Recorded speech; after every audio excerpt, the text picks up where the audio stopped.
Between 1897 and 1899, roughly 100,000 people attempted the deadly journey to the Klondike goldfields, facing avalanches, starvation, freezing temperatures, and deadly rapids. The journey was brutal and merciless, with fewer than 30,000 even making it to Dawson City, and only about 200 actually striking it rich. Here's what life was really like for those who risked everything on the deadliest trail in America. If you fall asleep to these, hit subscribe. Also, comment where you're listening from. Got people from New York to Berlin last time. Kinda cool thinking we're all drifting off together. Alright, tonight it's the Klondike Gold Rush. But hold on, get yourself comfortable first.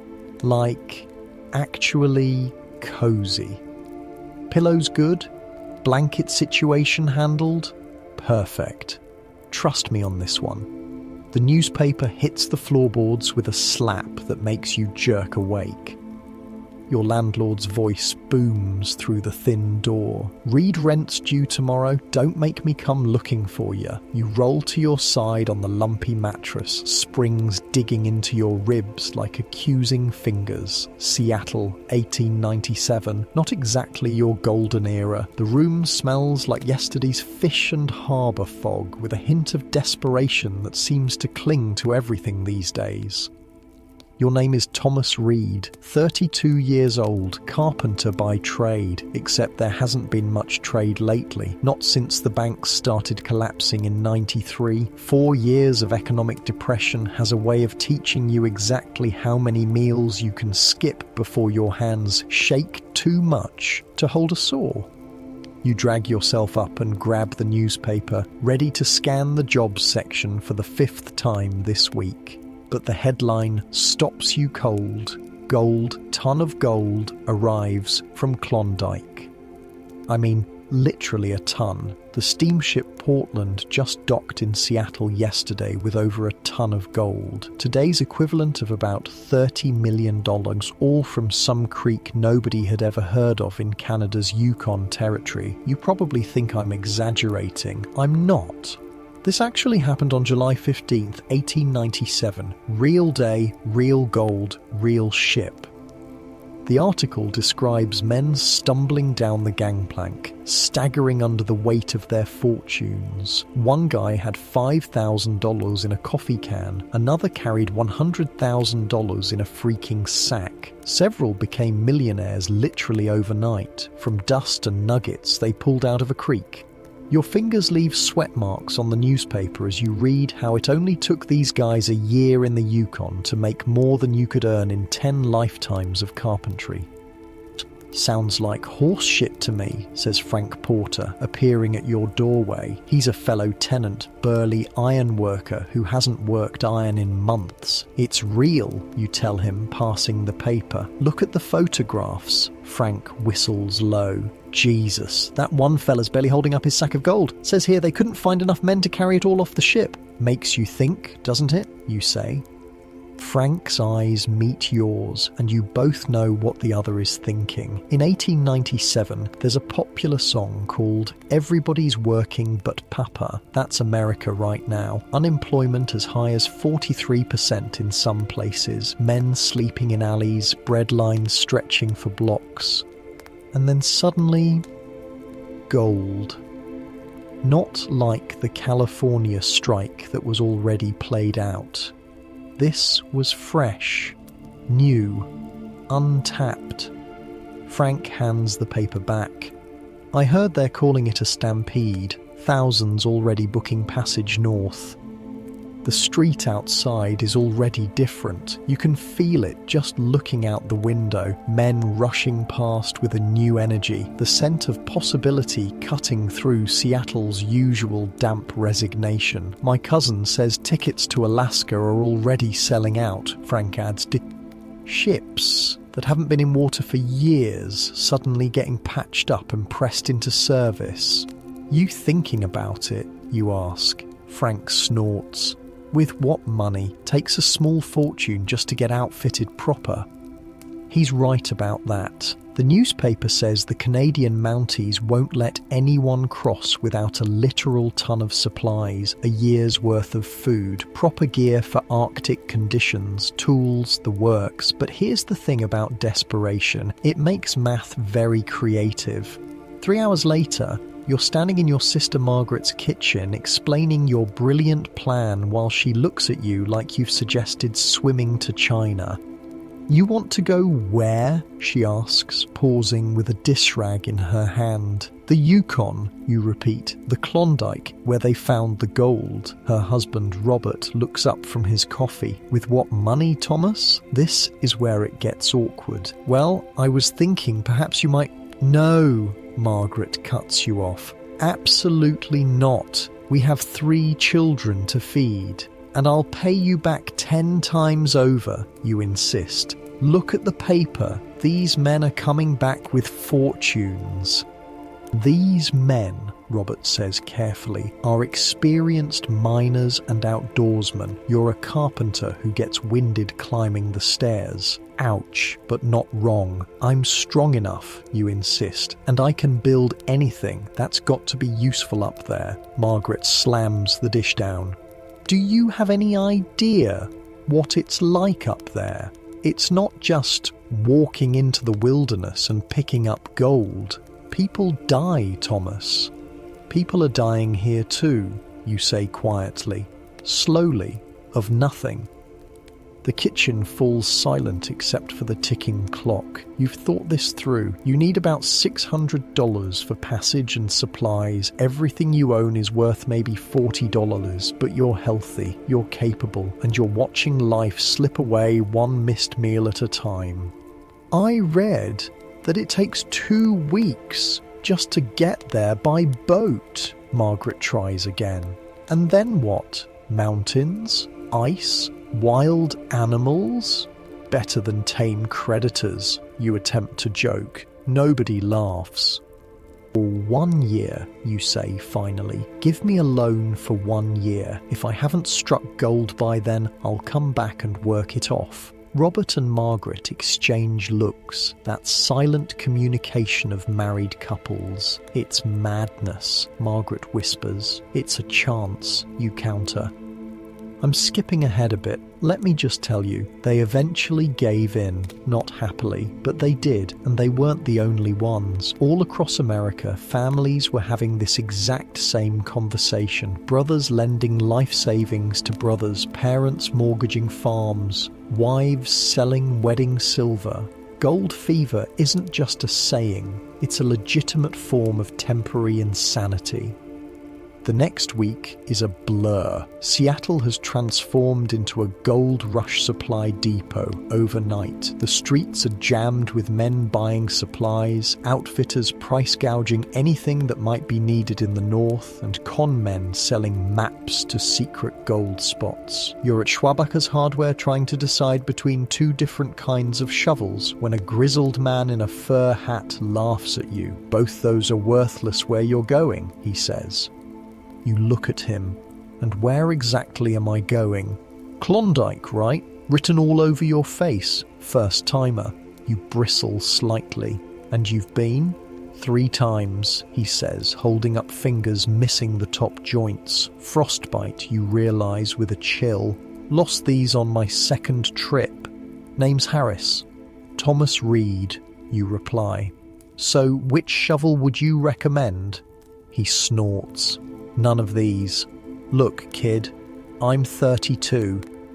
Like I said, kid, the ground up there is frozen solid, permafrost. You don't dig it like normal dirt, you thaw it inch by inch with fire. This is news to you. Fire? You build a fire on top of the ground, let it thaw down maybe a foot, dig that out, build another fire. It can take days to go down just a few yards. Your heart sinks a little. Nobody mentioned this part. But that's only in winter, right? You ask. Harris laughs again, a sound like boots on gravel. Winter is 9 months of the year up there, and the ground never really thaws deep. Listen, put back the fancy shovel and let me tell you what you actually need. For the next hour, Harris walks you through the store, pointing out what's essential and what's worthless. He's been to the Yukon 3 times, never struck it rich, but survived, which seems like an achievement in itself. Most important thing, he says, good boots, the best you can afford. Men lose toes up there like they're shedding skin. You swallow hard. And the gold? Is it really as plentiful as they say? Something flickers in Harris's eyes, something between hunger and warning. I've seen nuggets, the size of walnuts, just sitting in creek beds, he says quietly. But I've also seen men work for months and find nothing but mud and misery. The Yukon doesn't give up her gold easy. You keep running into Harris over the next few days as you gather supplies. There seems to be an invisible community forming, men preparing for the journey, sharing tips, warnings, rumours. Some have been mining for years, others, like you, couldn't tell gold from pyrite, but are willing to learn fast. You taking the White Pass Trail or Chilkoot? Harris asks over whiskey in a crowded saloon. You've been studying the maps. Everyone has to go to either Skagway or Dyer in Alaska by ship, then cross the coastal mountains to reach the headwaters of the Yukon River, which eventually leads to the gold fields. Chilkoot seems shorter, you reply. Harris nods. Steeper, though. Nearly straight up in places, but White Pass has turned into a mud pit with all the horses. They're calling it Dead Horse Trail now. Dead horse? Animals dying by the dozen, worked to death, breaking legs in the mud. The worst parts of the trail, you're literally walking on horse carcasses. You stare at your whiskey. Jesus. The Chilkoot's the smart choice for a man travelling light, Harris confirms. Just your own 2 feet to worry about. That night, back in your room, you spread out everything you've purchased on the floor. The Mounties won't let anyone cross the border without proof they're carrying a year's worth of supplies, no exceptions. Your pile includes 400 pounds of flour, 200 pounds of bacon, 100 pounds of beans, 25 pounds of dried vegetables, 25 pounds of coffee, 25 pounds of sugar, 25 pounds of dried fruit, a year's supply of matches, a gold pan, a shovel, an axe, a saw, a knife, cooking equipment, Arctic-rated clothing, boots, the best you could afford, tent, blankets, ropes.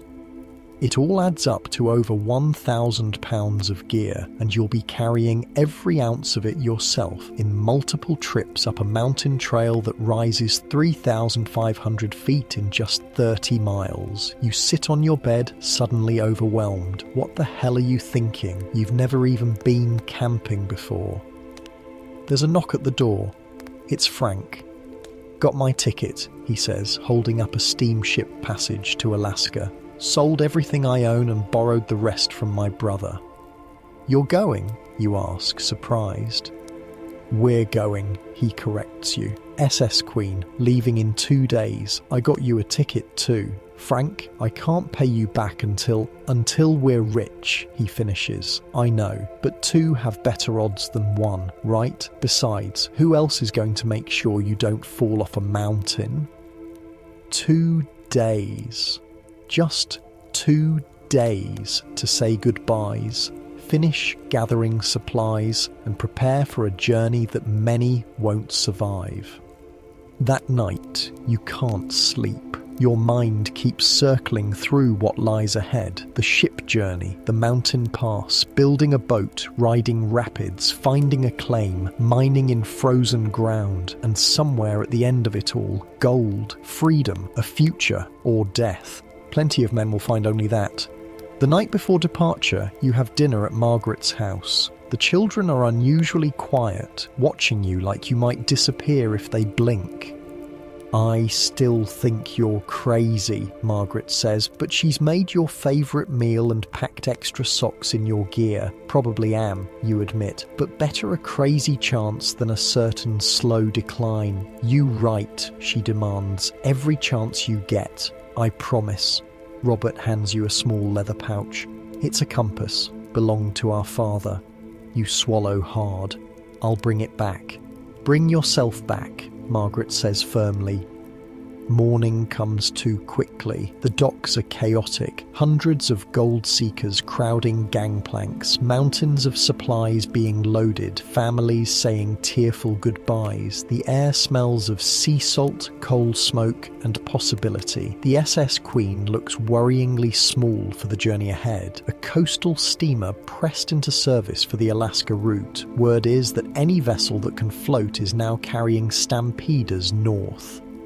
They say we're packed in worse than cattle, Frank remarks as you jostle your way aboard with the bare essentials. Your main supplies are in the cargo hold. Cattle get slaughtered at the end of their journey, you reply. Let's hope the comparison ends there. The ship's whistle blows, deep and mournful. Final goodbyes are shouted across widening gaps of water. A man next to you is openly weeping as he waves to a woman on the dock. That your wife? You ask gently. My mother, he says, wiping his eyes. He can't be more than 20. She thinks I'm going to die up there. You don't know what to say to that. None of you know which ones will make it back. The Seattle shoreline slowly recedes, the familiar becoming distant. You're on your way to the Klondike, to the gold, to whatever fate awaits in the frozen north. Harris appears beside you at the railing. Last chance to turn back, he says with a crooked smile. Ship's already sailing, you point out. True enough. He spits into the water. Well, Reed, hope you're ready, because the real test isn't finding the gold. What is it then? His eyes meet yours, serious now. Surviving long enough to spend it. The ship turns northward, carrying its cargo of dreams and desperation toward the Alaskan coast. 2 weeks of open ocean before you reach Dyer. Then the real journey begins. You have no idea what you've gotten yourself into, but there's no turning back now. The ship lurches violently, sending you crashing into the bulkhead. Your stomach heaves as the SS Queen rides another massive wave. 2 days at sea, and you've discovered something crucial about yourself. You were absolutely not meant to be a sailor. You look like death warmed over, Frank says, somehow still standing as the ship pitches again. You'd respond, but opening your mouth seems dangerous at the moment. The cramped cabin reeks of unwashed bodies, wet wool, and the unmistakable tang of vomit. There are 12 men sharing a space designed for 6, and at least half of you are seasick. I've got some advice, Frank continues, unhelpfully cheerful. My cousin was in the Navy, says you should eat something, keeps the stomach settled. You glare at him. If I eat something, it won't stay settled for long. The young kid who was crying for his mother when you departed is curled in a corner, moaning. He hasn't kept down food in 48 hours. You're worried about him, but also too miserable yourself to offer much help. Harris swings down from an upper berth, landing with the ease of someone who's done this journey before. Don't die on the boat, he says, nudging the kid with his boot. Pretty embarrassing way to go for a gold seeker. Is it always this rough? You manage to ask between waves of nausea. Harris shrugs. Sometimes worse. North Pacific ain't known for its hospitality. Outside your cabin, you can hear shouts as sailors rush to secure something that's broken loose on deck. The entire vessel groans and creaks with each swell, like it's contemplating whether to stay together or not.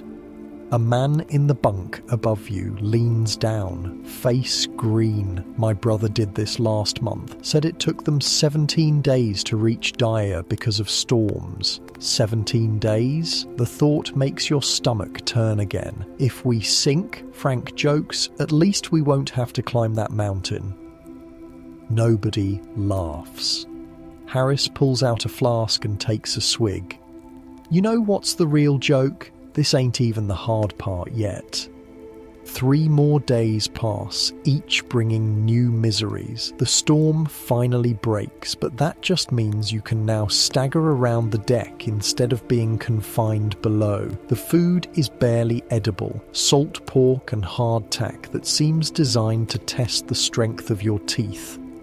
By the 6th day, a strange camaraderie has formed among the passengers. You learn names, share stories, swap tips gleaned from books and hearsay. Every man aboard has sold everything or borrowed heavily to make this journey. Every man believes he'll be the one to strike it rich. The kid, who couldn't stop vomiting, has recovered enough to introduce himself. William Daniels, 19 years old, former bank clerk from Portland. Everyone calls me Billy, he says, still pale but standing now. I've never even been camping before. You smile despite yourself. That makes 2 of us. 3, Frank admits, surprising you. Closest I got was sleeping in my uncle's barn after a wedding. Been too drunk to make it home. At night, huddled in your bunks, men talk about what they'll do with their gold. Buy a ranch in California, start a business, pay off debts, support aging parents. Your own dreams are more modest. A carpentry shop of your own, maybe a small house. Enough security that an economic downturn won't leave you starving. Harris rarely joins these conversations. When Billy asks him what he'll do with his next fortune, he just stares into his tin cup of coffee. First fortune got drunk away, he says finally. Second fortune went to doctors for my wife's consumption. She died anyway. Third one, he shrugs. Maybe I'll figure out something better to do with it this time. The ship grows quieter after that. On the 10th day, the captain announces we're approaching the Alaskan coast. Everyone rushes to the railing, straining for the first glimpse of land. What emerges from the morning fog steals the breath from your lungs. Mountains. Not like any mountains you've ever seen. These rise straight up from the sea, massive walls of rock and ice that pierce the clouds, snow-covered peaks that look like they're holding up the sky itself. Sweet Jesus, Frank whispers. That, Harris says, pointing at what seems like an impossibly narrow passage between towering cliffs, is where we're going. Billy's face has gone pale again. We have to climb those? Just the small ones, Harris replies with a grim smile. The Lynn Canal, they call it, a deep fjord cutting through the coastal mountains. The ship navigates carefully through waters crowded with chunks of ice that have carved off the glaciers. The closer you get to shore, the more intimidating the landscape becomes. And then rounding a bend, you see it. Dire. That's it? Frank sounds disappointed. That is a muddy beach with a long pier stretching out into the water. Behind it, a scattered collection of tents and hastily constructed wooden buildings. And beyond that, the mountains, looming like judgmental gods. The real shock comes when the Queen anchors offshore, and you realise you're not pulling up to the pier at all. Shallow water, Harris explains. Big ships can't make it in. We get to ride the lighter boats. These lighter boats turn out to be flat-bottomed barges that look far from seaworthy. You and about 20 other men climb down into the first one, along with whatever personal items you could carry. What about our supplies? Billy asks, panicked. All my food and equipment. They'll unload the cargo after the passengers. The barge operator, a leathery man with a permanent squint, laughs.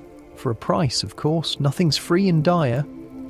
He's not kidding. When you reach shore, the chaos is immediate. Hundreds of men are crowded on the beach, arguing with boat operators and local natives about transport prices. Mountains of supplies are piled haphazardly on the muddy ground. Dogs bark, men shout, and everything smells of salt water, mud, and unwashed humanity. "Welcome to Alaska," Harris says dryly.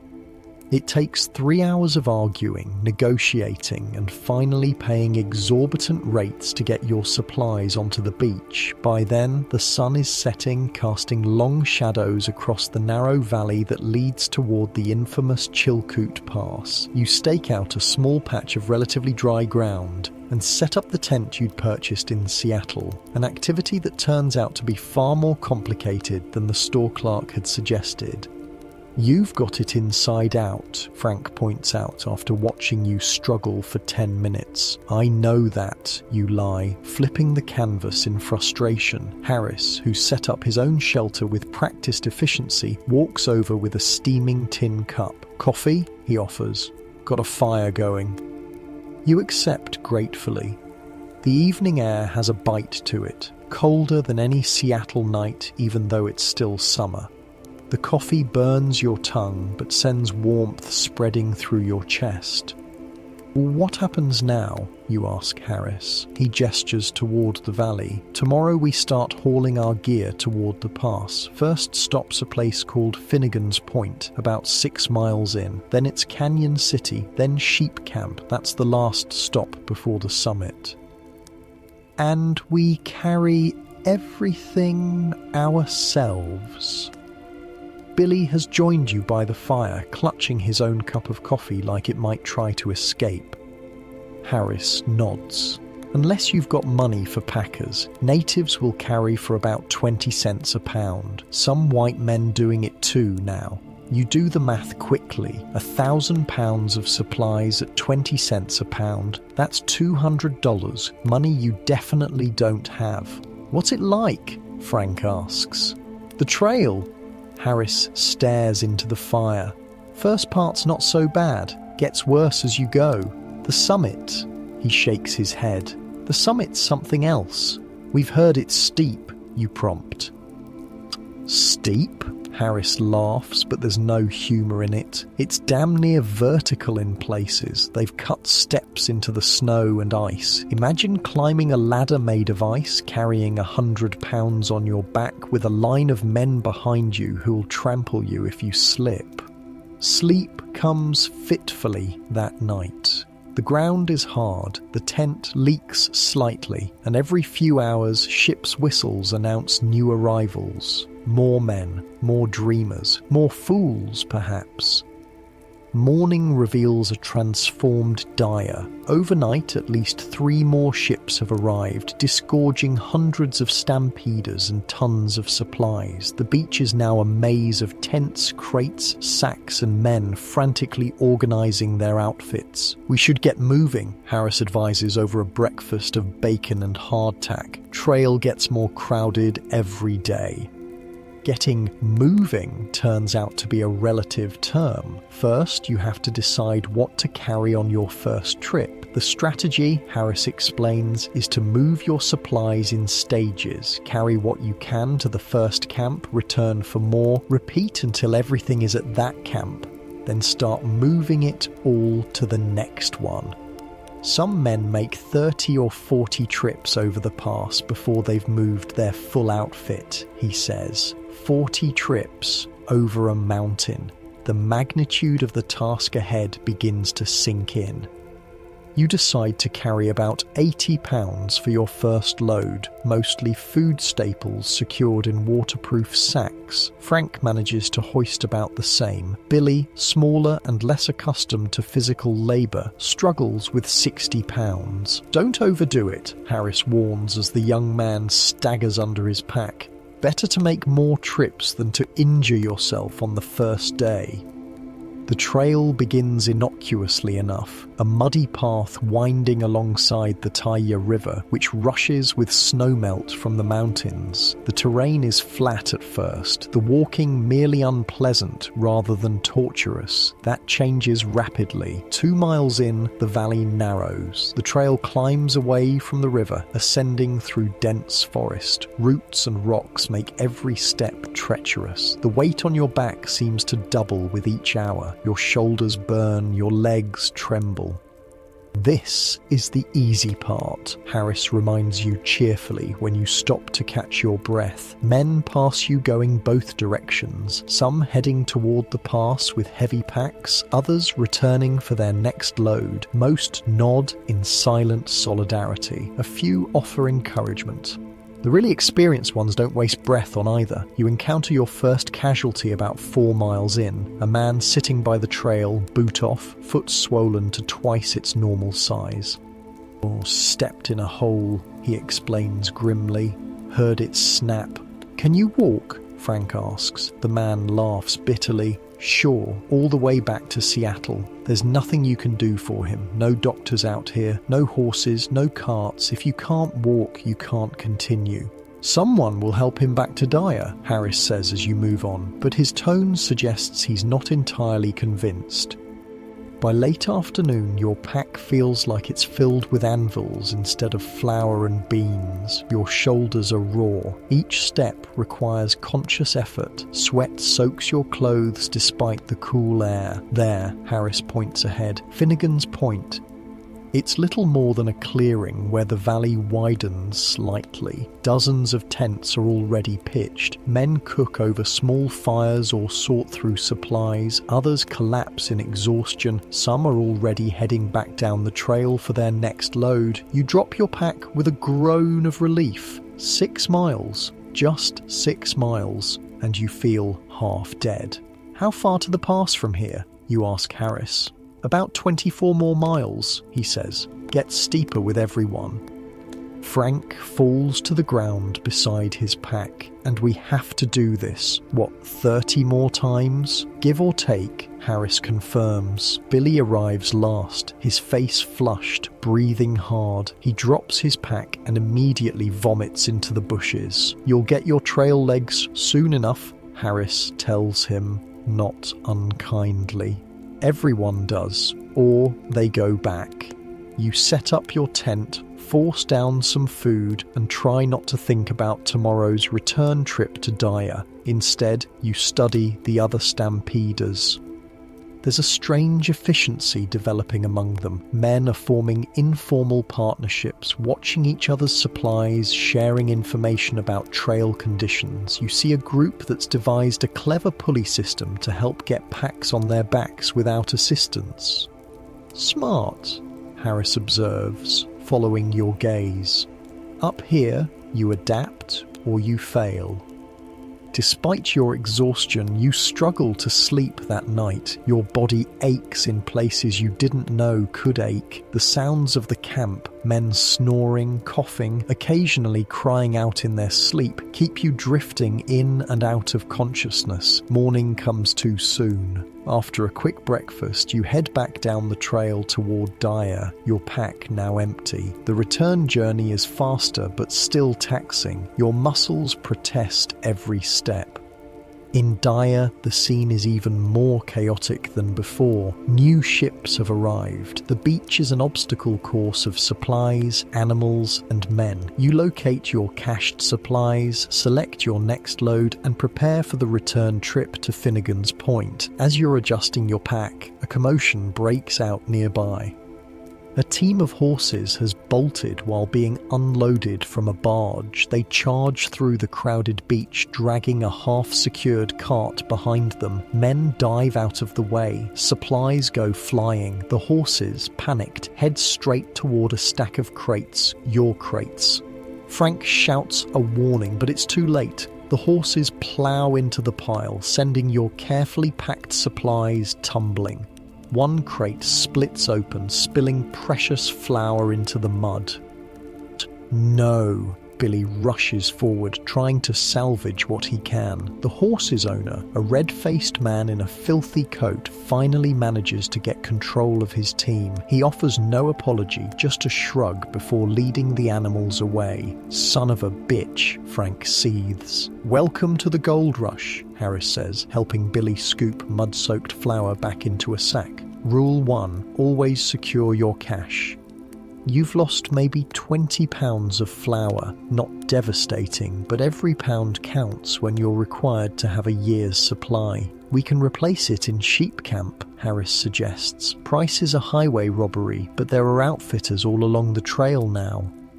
You spend the rest of the day making the return trip to Finnegan's Point with your second load, then back to Dyer for a third. By the time you make camp that evening, every muscle in your body is screaming. Your boots have rubbed blisters on both heels. Your hands are raw from adjusting pack straps, and you've covered just 6 of the 30 miles to the pass.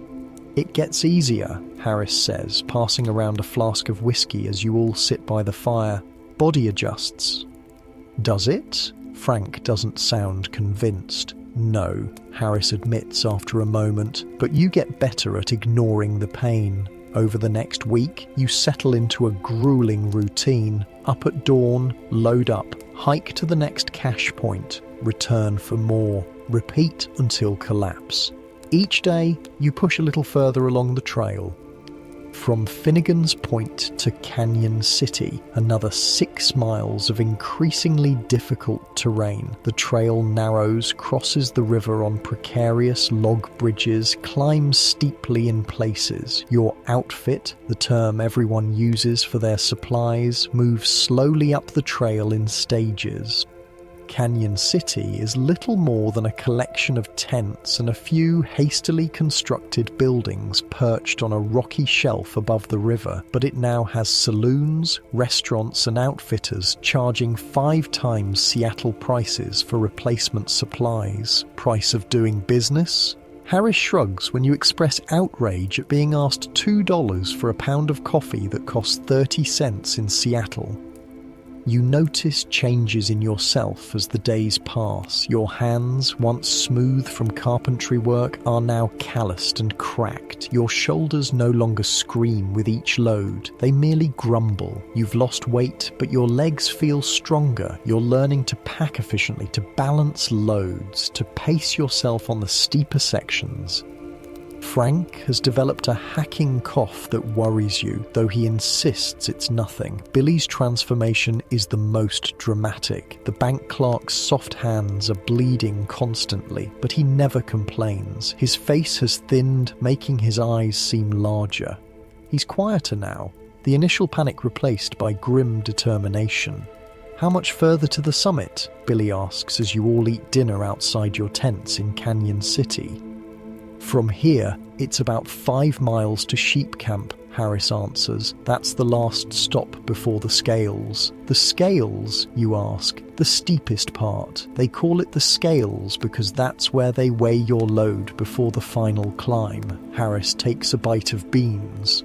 "From sheep camp to the scales is about 4 miles. Then it's just under a mile to the summit. Steepest damn mile you'll ever walk."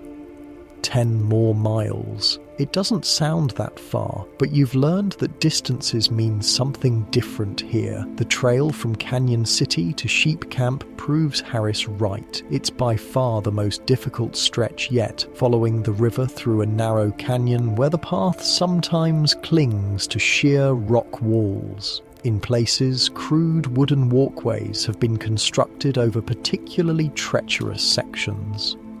You see your first dead body on this stretch, a man lying face down beside the trail, pack still on his back. "Heart attack," someone says. No one has time to bury him. By unspoken agreement, you each remove your hats as you pass, but you keep moving, always moving.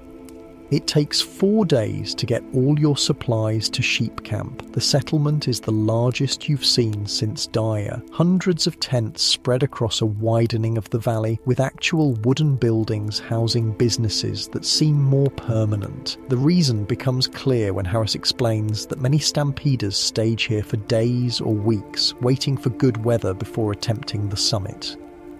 "See that?" Harris points up the valley where the trees thin out and the bare rock and snow begin. At first, you're not sure what he's indicating, then you see it. A thin black line zigzagging up an almost vertical slope, a line that's moving.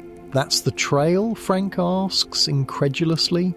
"That's the trail," Harris confirms, "and each of those little moving dots is a man carrying a pack." You squint, trying to make sense of the scale. The dots look impossibly small against the vastness of the mountain. The trail itself seems to go straight up in places. "Good God," Billy whispers. "Many have called on him on that stretch," Harris says, not sure how often he answers. That night, in sheep camp, a storm rolls in. Rain hammers your tent. Wind threatens to tear the canvas from its stakes. The temperature drops sharply. By morning, the rain has turned to snow. "We wait," Harris declares, surveying the white-capped peaks above. "Only fools and the desperate try the summit in weather like this. You're not sure which category you fall into anymore. For 3 days, the storm rages. No one attempts the pass. Men crowd into the few saloons and restaurants, swapping stories, sharing concerns about supplies running low. Rumors spread. The pass is closed for the season. The Canadian Mounties are turning people back. Someone died in an avalanche yesterday." Harris dismisses most of these. "Trail gossip," he says, "but the avalanche risk is real enough when it snows like this." On the 4th morning, you wake to silence. The wind has stopped. Poking your head outside the tent, you see stars fading in a pre-dawn sky of perfect clarity. "Today," Harris announces, already packing his summit gear. "We go today." You gather only what you can carry in one trip, about 80 pounds of your most essential supplies. The plan is for each of you to make multiple trips over the summit, just as you've done on earlier sections. "Leave your tent," Harris advises. "We'll come back for the rest once we've established a cache on the other side." By the time you're ready, a steady stream of men is already moving up the trail toward the scales. Everyone recognizes the opportunity of clear weather. Everyone knows it might not last. The trail out of sheep camp starts gradually enough, winding through the last stunted trees before the timberline. But soon the vegetation disappears entirely, replaced by snow, ice, and rock. The path steepens dramatically. Your breath comes in painful gasps. The air seems thinner, though Harris says it's just the exertion. Sweat freezes on your face. Your pack feels like it's filled with lead, and you haven't even reached the real challenge yet. 3 hours of brutal climbing brings you to what must be the scales. Relatively flat area where the trail seems to pause before the final ascent. Men with makeshift scales are indeed weighing packs, though it's not clear who authorized them to do so. "Too heavy," one declares, examining Billy's load. "You'll never make it up with that." "I have to," Billy insists. The man shrugs. "Your funeral." You look up at what awaits. The infamous Chilkoot Pass. From here, it's clear why Harris called it damn near vertical. The trail is literally a staircase chopped into the snow and ice, rising at an angle that seems impossible for a laden man to climb. It stretches up and up, disappearing into a notch between peaks that marks the summit and the Canadian border, and the stairs are packed with men moving slowly upward in a continuous line like ants climbing a wall. "They call it the Golden Stairs," Harris says beside you, though there's nothing golden about them. You watch as a man near the top stumbles, loses his balance and falls. His pack comes loose, tumbling down the slope, narrowly missing several climbers before smashing onto the rocks below. Somehow, the man himself manages to catch himself, clinging to the steps as those behind him carefully maneuver around. "That's about a year's wages he just lost," Harris remarks. "And almost his life," you add. Harris just nods. "Ready?" "No." you're not ready. Looking at that final climb, you're not sure you'll ever be ready, but Frank is already adjusting his pack. Billy, pale but determined, is doing the same. So you hoist your load, tighten the straps until they bite into your shoulders, and take your place in the line of men preparing to ascend the golden stairs. The final test is about to begin. The first step onto the golden stairs nearly breaks you. Your boot slips on ice polished smooth by thousands of feet before yours. For one heart-stopping moment, you're certain you're going down, taking a dozen men with you. Somehow your hand finds a grip on the crude rope strung alongside the steps. You steady yourself, breathing hard. One step, Harris grunts from behind. Then another. Don't think about the top. One step, then another. Your world narrows to the ice beneath your feet and the back of the man in front of you. The pack tries to pull you backward with each movement. 80 pounds doesn't sound like much until it's actively trying to kill you. The line moves with excruciating slowness. No one can pass, no one can rest. To step out of line means to yield your spot, which might mean hours more waiting. So you keep climbing, though your legs burn and your lungs feel like they're filling with broken glass. 20 minutes in, the man ahead of you stops suddenly. The whole line grinds to a halt. "What's happening?" you call forward. The word comes back down the line. "Fallen pack, blocked trail." You take the moment to catch your breath. Sweat pours down your back despite the freezing temperature. You don't dare look down, or up for that matter. Better not to know how far you've come or how far you have to go. "Doing all right, Reed?" Harris asks. You manage a grunt that might pass for yes. The line starts moving again. Step, breath. Step, breath. Men curse, men pray, men count steps aloud like it's the only thing keeping them sane. Maybe it is. An hour into the climb, your body is screaming for rest. Your shoulders are on fire where the pack straps dig in. Your thighs quiver with each step, yet all around you, men keep climbing. So you climb too. Billy is somewhere ahead, Frank somewhere behind. You've lost sight of both in the single file trudge upward. It's just you, the mountain, and hundreds of strangers all fighting the same battle. The wind picks up, sending needles of ice against your exposed face. Your beard, which you haven't bothered to shave since Seattle, is crusted with frozen breath. The fingers gripping the guide rope have lost all feeling. Almost halfway, someone shouts encouragingly. "You could kill that man with your bare hands if you had the energy to reach him." 2 hours in, a commotion erupts further up the stairs. Shouts, a scream. The line stops again. "Man down," comes the call. Heart gave out. They're passing him down the line, hand to hand, a limp form being carefully manoeuvred past the ascending climbers. When the body reaches you, you see his face, blue-tinged, eyes staring at nothing. He looks about 60, though it's hard to tell beneath the frost-crusted beard. "One less man at the diggings," someone mutters as the body continues its journey down.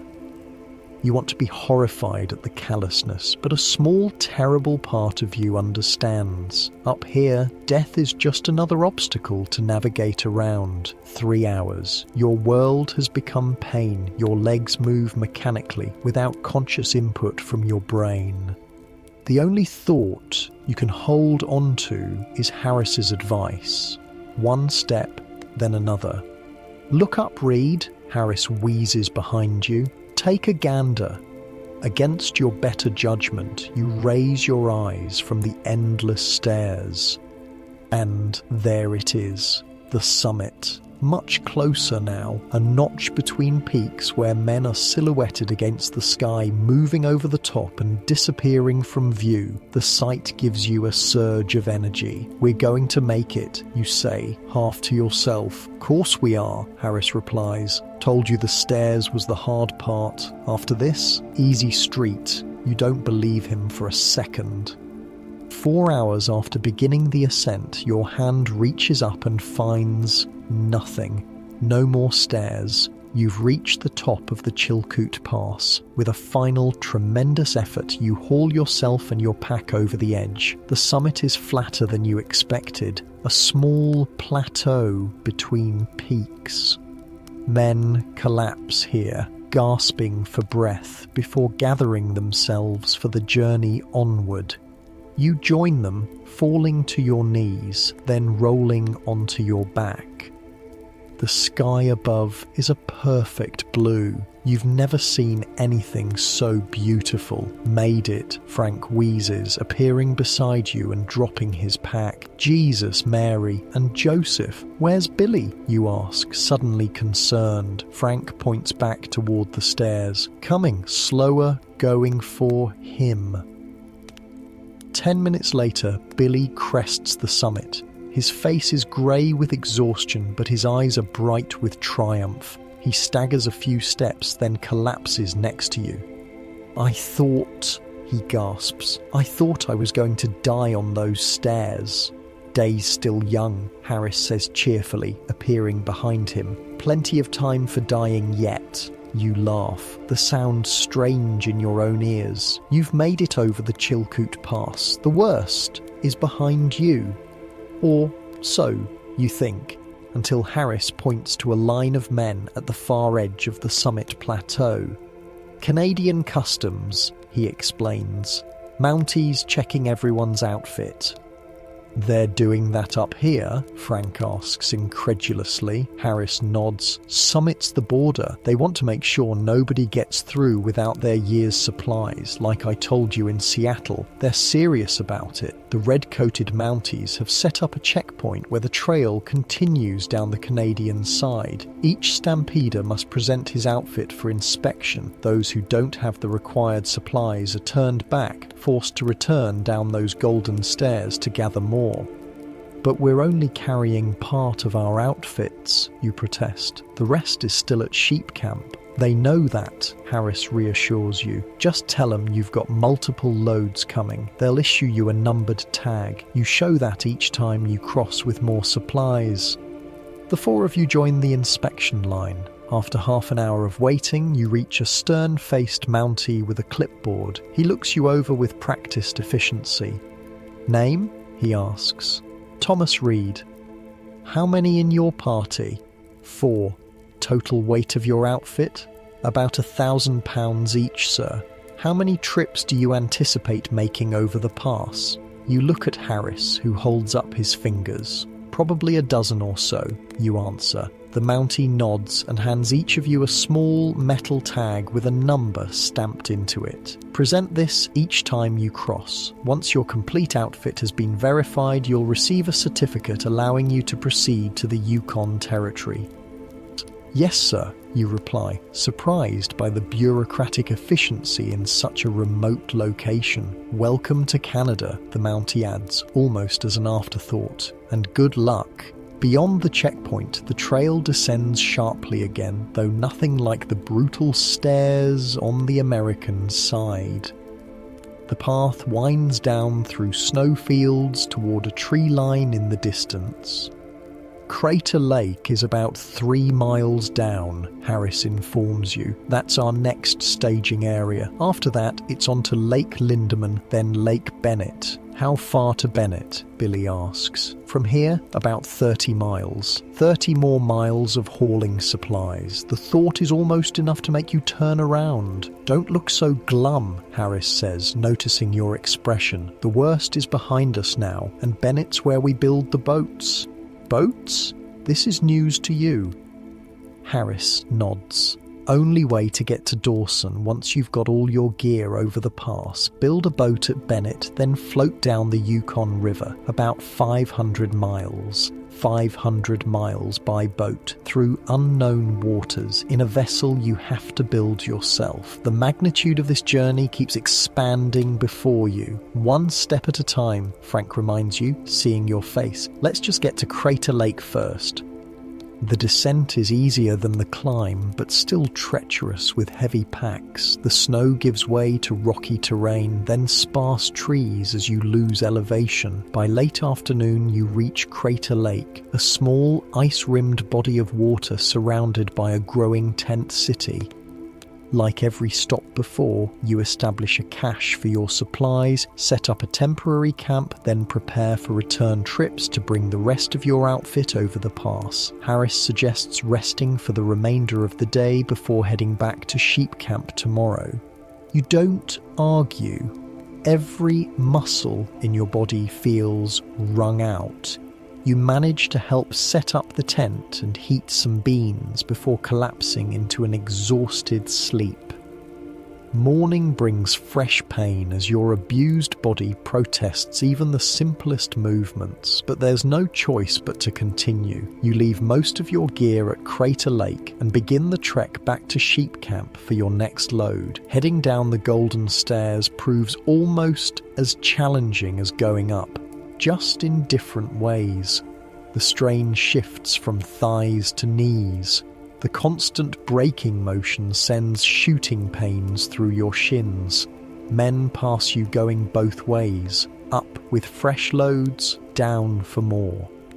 It takes 3 days to get back to sheep camp, gather your next loads, and return to the summit. The Mountie checks your tag, nods, and waves you through once more. You make the descent to Crater Lake for the second time, add the new supplies to your cache, then turn around again.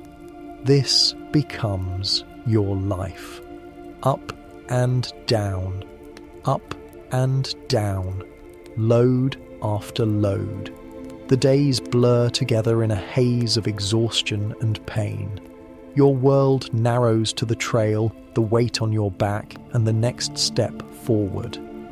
On your 6th crossing of the summit, you hear rumours of disaster. An avalanche has struck the trail just below sheep camp, burying dozens of stampeders. Was anyone we know there? You ask Harris anxiously when you meet him at Crater Lake. He shakes his head. Don't think so, but they're saying 60, maybe 70 men died. The news is sobering. Nature, it seems, is an even more formidable gatekeeper than the Mounties, yet the line of men crossing the pass never diminishes. If anything, it grows longer as more ships arrive in Daya and Skagway. By your 9th crossing, you're moving the last of your supplies over the summit. The Mountie with the clipboard checks your tag one final time, then hands you each a certificate. You're cleared for the Yukon territory, he announces. Good luck at the diggings. From Crater Lake, you begin moving your complete outfit toward Lake Bennett, where you'll build your boats. The terrain is less steep now, but still challenging. A series of smaller lakes connected by portages. Lake Lindeman comes first, a long, narrow body of water nestled between mountains. Some stampeders are already building boats here, unwilling to make the final portage to Bennett, but Harris advises against it. Lindeman empties into Bennett through rapids that'll tear a poor boat to pieces, he explains. Better to make the final haul and build at Bennett itself. So you continue, moving your supplies in multiple trips along the shores of Lindeman, then over a rocky ridge to the final destination, Lake Bennett. The journey from summit to Bennett takes another 2 weeks of relentless labour. Bennett is like nothing you've seen before. The narrow end of a long lake stretching northward, its shores have been transformed into a vast construction yard. Thousands of men are busy felling trees, sawing planks, and building boats of every conceivable design. The air rings with hammers, saws, and occasional curses. My God, Billy breathes when you crest the final rise and see the lake spread before you.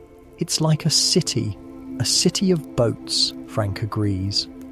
Harris surveys the scene with a practiced eye. We need to find a spot with good timber nearby, and we'll need to build a saw pit. A what, you ask? Saw pit. One man stands below, one above. You work a long saw between you to cut planks from logs, unless you've got money for the sawmill. You follow his gaze to where a steam-powered sawmill has been set up near the water's edge. A long line of men wait with logs, ready to pay exorbitant prices to have them cut into usable lumber.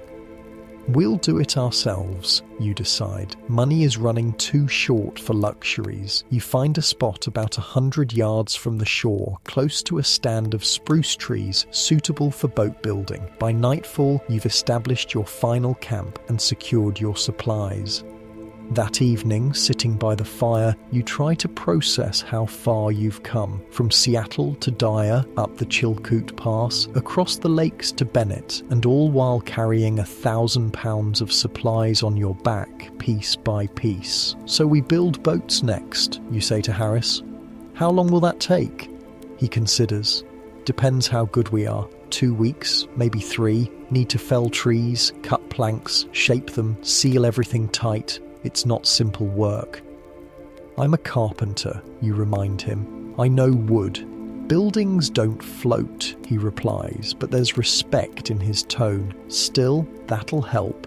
And after the boats? Billy asks. After we build 'em, we ride 'em. Harris gestures northward, down the length of Lake Bennett. Lake leads to the Yukon River system. About 500 miles of water between here and Dawson City. Any more mountains to climb? Frank asks, rubbing his still aching shoulders. Nope, but there's the White Horse Rapids to get through. They've claimed plenty of boats and men. Of course there are rapids, you sigh. The next morning, boat building begins in earnest. First task, creating a saw pit. You and Frank dig a trench about 6 feet deep and 8 feet long, reinforcing the sides with logs to prevent collapse. This will allow one man to stand below while another stands above, working together to saw logs into planks. Next, you select suitable trees and begin the laborious process of felling them with axes and saws. Each tree must be limbed, cut to length, then lowered into the saw pit for processing into planks. It's exhausting work, but your carpentry skills prove valuable. Harris, who's built boats before, takes charge of the design. Nothing fancy, he explains. Flat-bottomed scow with a pointed bow. About 20 feet long, 5 feet wide, big enough for our outfits, but not too unwieldy for the rapids. Days pass in a blur of sawdust and sweat. Your hands blister, then callus over, then blister again. But the boat gradually takes shape. Frank proves surprisingly skilled with an axe, while Billy, though less physically strong, has a meticulous attention to detail that helps ensure the fit of each plank. All around you, similar scenes play out as hundreds of men race to build their vessels before the short northern summer ends. Not everyone knows what they're doing. You see boats taking shape that look unlikely to float even in calm water, let alone survive rapids. That one will sink within an hour, Harris predicts, nodding toward a particularly unfortunate construction nearby. Its builder, a former banker from Chicago, has used green wood that's already warping badly. Bennett develops its own economy and social life. Men with specialised skills offer their services for a fee. Temporary saloons serve overpriced whiskey. Gambling tents operate day and night. A few enterprising women have made the trek over the pass and now run restaurants or laundry services, charging astronomical rates that men gladly pay for a hot meal or clean clothes. News travels up and down the trail. More avalanches, more deaths on the Golden Stairs, ships arriving daily at Dyer and Skagway, disgorging hundreds more stampeders despite the lateness of the season, and rumours from downriver of rich strikes, of claims still open, of men finding nuggets the size of walnuts just lying in creek beds. Is it true, you ask Harris one night, are they really finding that much gold? He pokes the fire thoughtfully. Some are, most aren't. That's how it always goes. 2 weeks into the boat building, disaster strikes. A sudden storm blows in from the mountains, bringing driving rain that turns the entire shore into a muddy quagmire. Worse, the rising water threatens many of the camps and partially completed boats. You work through the night, moving your supplies to higher ground and securing your half-built boat with ropes and stakes. Others aren't so lucky. The storm claims dozens of boats and damages countless supply caches. One man near your camp loses nearly all his flour when his tent collapses in the mud. "That's it for me," he announces the next morning, surveying the sodden remains of his outfit. "I'm heading back to Seattle."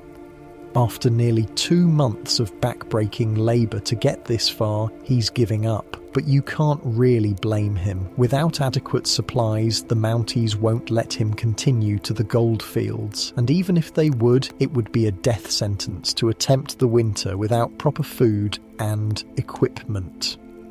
The storm delays your boat building by several days, but eventually you're back at work. The vessel takes shape plank by plank. Harris shows you how to caulk the seams with oakum, then seal them with pitch to make the boat watertight. "Green lumber's gonna shrink," he warns. "We'll need to check for leaks constantly once we're on the water."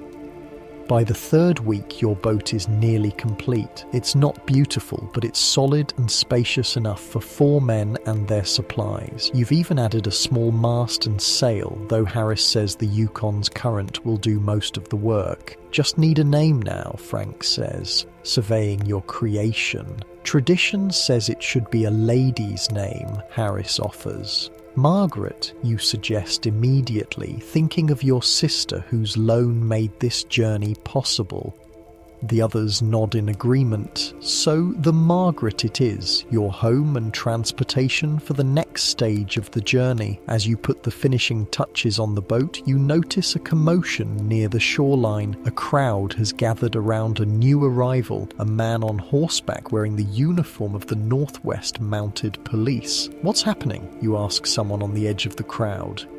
"Mounties brought news from Dawson," the man replies. "They're saying all the good claims are gone. Bonanza Creek, El Dorado, all staked solid." Your heart sinks. After all this effort to hear that the gold might already be claimed, you push your way closer to hear the Mountie directly.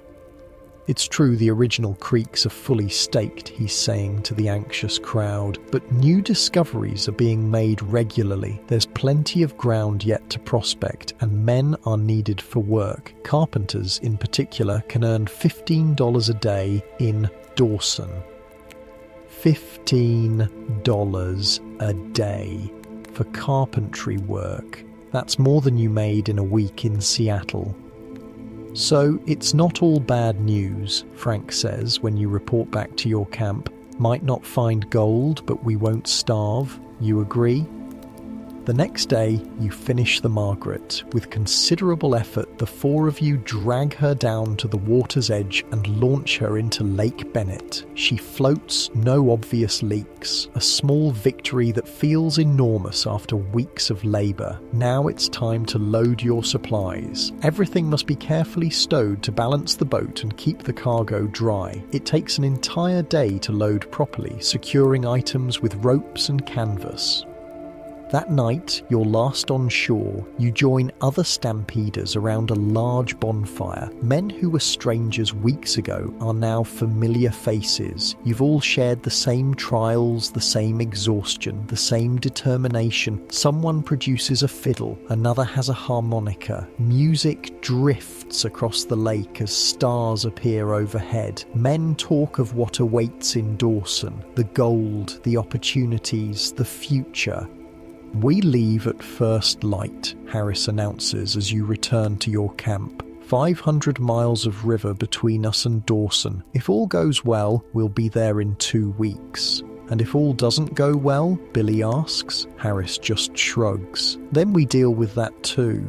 You lie awake in your tent, listening to the lap of waves against the shore. Tomorrow you'll board the Margaret and commit yourself to the Yukon River. A journey through wilderness few white men have ever seen.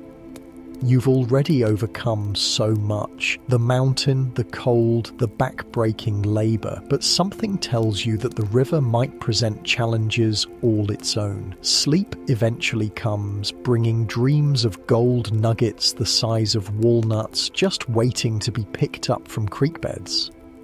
If only it could be that easy. Dawn breaks over Lake Bennett with a pink glow that turns the water to rose gold. A good omen, perhaps, or just pretty light on very cold water. You're already awake, too keyed up to sleep. Today you set sail on a boat you built with your own hands, heading into wilderness most folks will never see. All along the shoreline, other stampeders are making final preparations. Some boats have already pushed off, tiny against the vastness of the lake. One vessel catches your eye, an elaborate two-story affair with glass windows and what looks like a stove chimney poking through the roof. Or some people got more money than sense, Harris observes, following your gaze. Fancy boats just more weight to maneuver in the rapids, probably sink at the first rough water. Frank emerges from the tent, coughing that deep, worrying cough that hasn't improved since you left the coast. "You all right?" you ask. He waves off your concern. "Just the damp. I'll be fine once we get moving."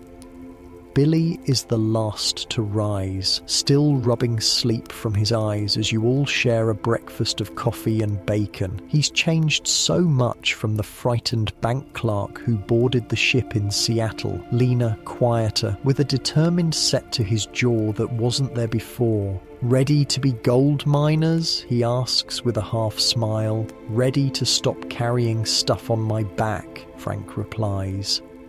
The Margaret sits at the water's edge, loaded and waiting. She's not pretty, a flat-bottomed scow with a slightly pointed bow, rough-hewn planks sealed with pitch. But she's yours, and she'll float, and that's all that matters now. You push off just after sunrise, joining a loose flotilla of boats heading north across Lake Bennett. The lake stretches about 25 miles before narrowing into a river that will eventually become the mighty Yukon. The morning is calm, perfect for breaking in your sailing skills, which is fortunate since none of you really know what you're doing. "Keep her pointed straight," Harris instructs as you take the first turn at the steering oar, a long pole attached to the stern that serves as a rudder. Current's gentle here, but it'll get stronger. The boat feels alive beneath you, responding to each subtle movement of the oar.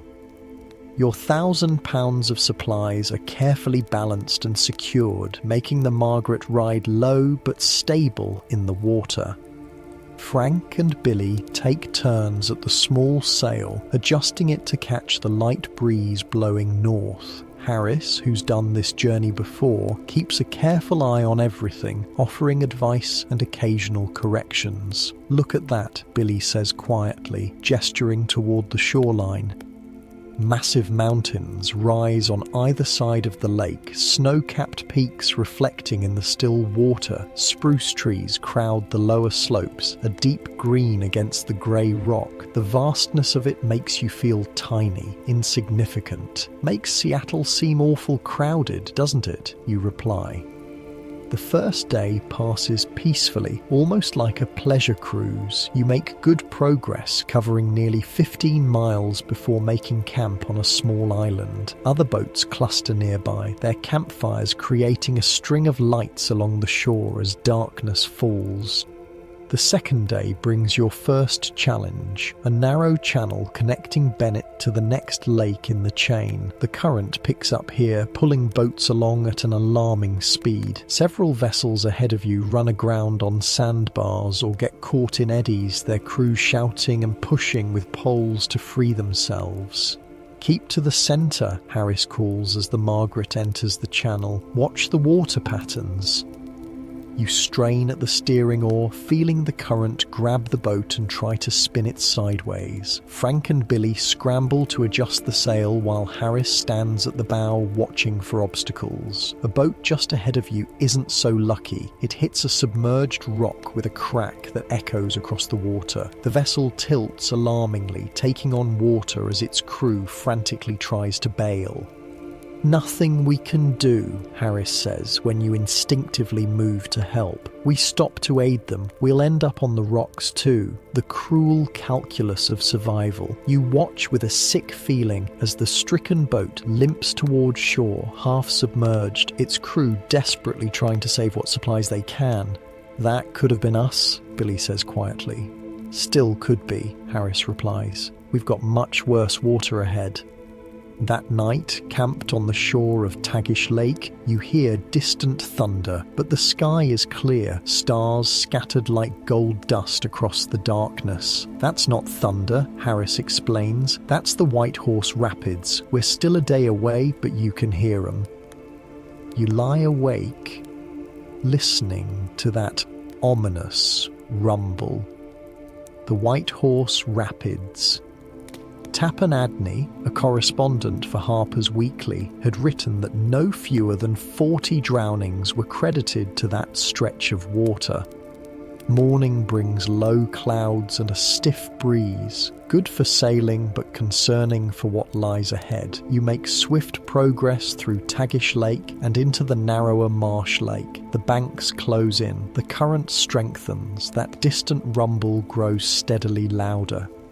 By afternoon, you reach a small settlement perched on the riverbank just before the rapids. Tents and rough cabins cluster along the shore. Signs advertise the services of rapids pilots, experienced men who, for a hefty fee, will guide your boat through the treacherous water ahead. "Worth every penny," insists a red-bearded man who introduces himself as McPherson, a pilot who claims to have taken 50 boats through without a single loss. "She's a wicked stretch. 4 boats lost yesterday alone." Harris pulls you aside. He's not wrong about the danger. White Horse is the worst of it. A half-mile of pure hell, but we can scout it first, see the route for ourselves. "What do you think?" you ask. "Can we make it without a pilot?" Harris considers. "I've done it before, but I was younger then, and the water level changes daily. What worked last time might not work now." The sound of the rapids is now a constant roar. Along the shore, you can see the wrecks of boats that didn't make it. Splintered wood and scattered supplies, a grim gallery of failure. "Let's at least look before we decide," Frank suggests. The 4 of you hike alongside the river to a high point overlooking the rapids. The sight steals your breath. The Yukon, usually hundreds of feet wide, narrows suddenly to perhaps 60 feet. The water, squeezed through this bottleneck, transforms into a churning cauldron of white foam studded with black rocks. Standing waves rise 6 feet high, crashing down with enough force to smash a boat to kindling. "Jesus," Frank whispers. "They call it the White Horse because of those waves," Harris explains. "See how the tops look like white manes?" You watch as a boat enters the upper rapids. It's crewed by 4 men, all working frantically. 2 at oars, 1 with a long steering pole, 1 bailing water that crashes over the gunnels. The vessel bucks and twists in the current, nearly capsizing before somehow righting itself. The crew's shouts are lost in the roar, but their terrified expressions are clear even from your vantage point. Miraculously, they make it through, their boat shooting out of the lower rapids into calmer water. The crew collapses in visible relief. Another boat follows, this one guided by what must be one of the rapids' pilots. The passage is smoother, the boat taking a clear line between the worst obstacles. "I've changed my mind," you announce. "Let's hire McPherson." No one argues. The fee is steep. $50, a significant chunk of your dwindling funds, but as McPherson points out, you can't spend money if you're dead. We'll go first thing tomorrow, the pilot tells you. Water's usually calmest in early morning. Tonight, secure your boat well. River can rise 6 inches without warning. That night, camped with dozens of other nervous stampeders, you drink bad whiskey around a fire and listen to horror stories of the rapids. My brother went through last week, one man tells you. Said a boat just ahead of him hit a rock and flipped. 4 men in the water, supplies everywhere. Only 2 made it to shore. I heard they've started recovering bodies 20 miles downriver, adds another. Great, mutters Billy. Just what we needed to hear before bedtime. Sleep is elusive with the constant thunder of the rapids as backdrop. You lie awake wondering if the Margaret, your homemade vessel, can possibly survive such violence, if your carpentry skills will mean the difference between life and death. Dawn comes grey and misty. The river is slightly lower than yesterday, a good sign according to McPherson. You make final preparations, securing everything in the boat with extra ropes. Anything not tied down will be lost. Listen carefully, McPherson instructs as you push off from shore. I'll be at the steering oar. Thomas, you and Frank man the side oars. You'll need to pull hard when I shout. Billy, your job is bailing. River's going to come aboard. Guaranteed. Harris, keep watch at the bow for obstacles. The current grabs the Margaret immediately, pulling her toward the rapids with frightening speed. The roar grows deafening as you approach the first drop. Your hands tighten on the oar, knuckles white. Already, McPherson shouts, and pull right hard.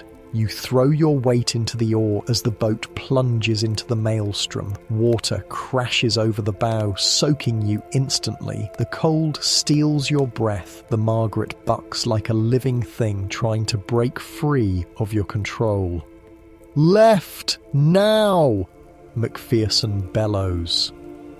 You and Frank switch direction, straining against the current. A massive rock slides past, close enough to touch. The boat drops into a trough, then rises on a wave that seems impossibly tall. Billy is bailing frantically, but water is coming in faster than he can throw it out. The Margaret is riding dangerously low, her gunnels just inches above the churning river. Straight ahead, pull together. The boat shoots between 2 standing waves, taking on more water. Something cracks, a plank strained beyond its limit. Harris shouts a warning, pointing at a whirlpool forming directly ahead. Right all your strength. Your muscles scream as you haul on the oar. The whirlpool slides past to port, its sucking vortex just missing your stern. And then, suddenly, you're through. The river widens, the current slows, the roar of the rapids fades behind you. The Margaret, though half filled with water, is intact and floating. McPherson lets out a whoop of triumph. Well done, boys, that was a clean run. You collapse against your oar, arms trembling with exhaustion and relief. Frank is coughing violently, his exertion having triggered another spell. Billy continues, bailing mechanically, as if unable to stop. Harris moves to check the leaking plank, stuffing a rag into the crack to slow the water ingress. We made it, you say, almost disbelieving. We actually made it. White Horse is the worst, McPherson assures you. 5 Finger Rapids still ahead, but they're gentle by comparison. You pay him his fee gladly once you reach shore at a small stopping point called Little Salmon. Here, McPherson will wait for more clients while you continue downriver. Good luck at the diggings, he says as he pockets your money. Hope you find what you're looking for. The next stretch of river is blessedly calm. The Yukon widens, its current steady but not threatening. The landscape changes, mountains giving way to rolling hills covered in spruce and birch. The air grows colder as you travel north, ice forming along the shoreline each morning. We need to keep moving, Harris warns. River starts freezing in October. Get caught between here and Dawson when that happens. We're in real trouble. Five Finger Rapids, when you reach them 3 days later, prove less terrifying than Whitehorse, but still dangerous. The river divides around 4 massive rock pillars, creating 5 channels, hence the name. Only one channel is safely navigable, requiring precise steering to thread the narrow gap. You make it through with only minor scrapes to the Margaret's hull. The relief is palpable, the last major obstacle between you and Dawson conquered. How much further? Billy asks that night as you camp along a wide, sandy stretch of shore. About 200 miles, Harris estimates. Maybe a week with good current, and then we're gold miners, Frank says, his tone somewhere between disbelief and anticipation. Then we find out if there's any gold left to mine, you correct him. The days blend together as you float steadily northward. The Yukon grows ever wider, sometimes stretching nearly a mile from bank to bank. The current remains your constant ally, carrying the Margaret along at a steady pace with minimal effort from your crew. Wildlife appears with increasing frequency. Moose wading in the shallows, bears fishing along the banks, eagles soaring overhead. The world feels pristine, untouched by human hands, except of course for the occasional wrecked boat or abandoned camp, reminders that hundreds of other gold seekers have passed this way before you. Or river's different every year, Harris comments as you pass a vessel that ran aground on a sandbar. What's deep water one season is a shoal the next. Maps help, but your eyes help more. The nights grow longer and colder. Ice forms thicker along the edges of the river each morning. Your breath clouds in the air even during midday. Winter is coming to the Yukon, and it's coming fast. On the 6th day, after 5 Finger Rapids, Frank's cough takes a worrying turn. He can barely manage an hour without doubling over in spasms that leave him gasping for breath. At night, you hear the wet rattle in his lungs. It's nothing, he insists, just a cold. But his face is flushed with fever, his eyes too bright. You exchange concerned glances with Harris and Billy. Dawson has doctors, Harris says quietly when Frank is asleep. Good ones, charging gold rush prices, but good. You nod, pressing for more speed each day, pushing longer hours on the river. Frank needs medicine, proper care. Each mile feels crucial now. On the morning of the 7th day, Billy spots smoke on the horizon. Could be a forest fire, Harris says, squinting northward. Too concentrated, you reply, and look, there's too much of it in a line. As you draw closer, the source becomes clear. Steamboat stacks, cabins with chimneys, the smoke of a settlement, a sizable one. Dawson, Harris confirms with a nod. We made it, boys. The current carries you around a final bend, and there it is spread before you, a sprawling town nestled at the confluence of the Yukon and Klondike rivers. Wooden buildings line muddy streets. Tents and cabins spill up the hillsides. Steamboats are docked along the waterfront. Smoke rises from hundreds of chimneys into the clear autumn air. My God, Billy whispers, it's a real city. After months of wilderness, the sight of civilization, even this rough frontier version, is overwhelming. Streets, buildings, people everywhere. You guide the Margaret toward the waterfront, joining dozens of other boats tying up at the makeshift docks. The shoreline is chaos. Men unloading supplies, traders hawking goods, dogs barking, hammers pounding as new arrivals immediately begin building winter shelter. Dawson City, Harris announces as the Margaret bumps against the dock. End of the line. Frank manages to stand, leaning heavily on the mast. We need to stake our claims, he insists between coughs. You need a doctor, you counter, securing the boat to the dock. Claims can wait. As you help Frank ashore, a well-dressed man approaches. His clean appearance and unweathered face mark him immediately as someone who didn't come in over the Chilkoot. Just arrived? he asks, tipping his hat. Jack Morrison, Dawson Daily News. Where are you boys from? Seattle, you reply. But our friend needs medical attention. Where can we find a doctor? Morrison points toward a large tent with a red cross painted on the canvas. Dr. Wilson set up there? Best sawbones in Dawson, but I should warn you, nothing's cheap here. What about claims? Billy asks eagerly. Is there still gold to be found? Morrison's expression turns sympathetic. Bonanza and Eldorado creeks were staked solid months ago. Some new strikes on Dominion and Sulphur creeks, but they're filling up fast. Truth is, boys, most of the good ground was claimed last year. Your heart sinks. After everything, the mountain, the rapids, the endless labor, to arrive too late. But, Morrison continues, men with skills are making fortunes here without ever mining an ounce. Carpenters especially. Towns growing so fast, builders can't keep up. You exchange glances with Harris. A carpenter, that's you. Let's get Frank to the doctor, you decide. Then we'll figure out our next steps.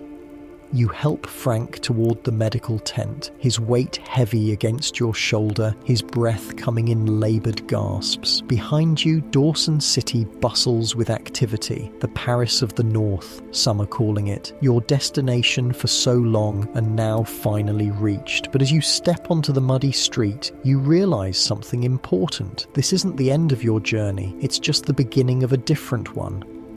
Dr. Wilson's tent smells of carbolic acid and wood smoke. The floor is wooden planks laid directly on frozen mud. A small stove in the corner barely cuts the chill. 3 men occupy cots along one wall, all with injuries or ailments that make your stomach turn. What seems to be the trouble? Dr. Wilson doesn't look up from washing his hands in a basin. He's a compact man with a neatly trimmed beard going grey at the edges. His clothes are remarkably clean for Dawson.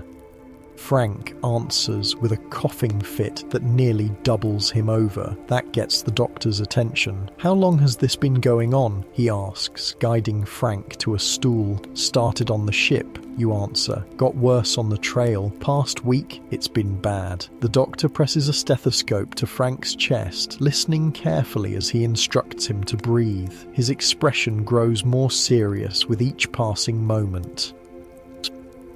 Pneumonia, he announces finally, quite advanced. You've pushed yourself too hard for too long, young man. Frank tries to stand. Just needs some medicine. We've got claims to stake. Sit down, Dr. Wilson says firmly. The only claim you'll be staking is in the cemetery if you don't rest. That fluid in your lungs needs to drain or you'll drown from the inside. The blunt diagnosis silences the room. What can we do, you ask?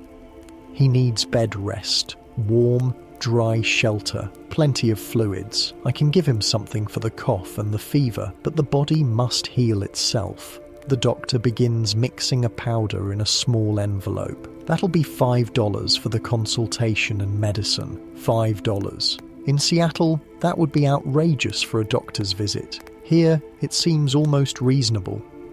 We need to find lodging, Harris says, as you exit the medical tent, supporting Frank between you and Billy. Proper lodging, not tents. Winter's coming fast. He's right. Though it's only September, there's a permanent chill in the air. The muddy streets of Dawson are already starting to freeze at night. Everyone you pass is preparing for the long northern winter. What about money? Billy asks the question you're all thinking. We came to mine gold, not pay for rooms. One problem at a time, you reply. First, we secure the Margaret and our supplies, then find Frank somewhere to recover, then figure out our next steps. The waterfront is a maze of boats and makeshift docks. You manage to find a spot to secure the Margaret, where she seems relatively safe from ice damage or theft. Unloading your supplies is another challenge. Everything must be carried up the steep, muddy bank to the street level. By late afternoon, exhausted and muddy, you've moved your essential supplies to a pile on Front Street. Frank is barely standing, leaning against the stack of crates and sacks. We need shelter now, Harris decides. I'm going to ask around.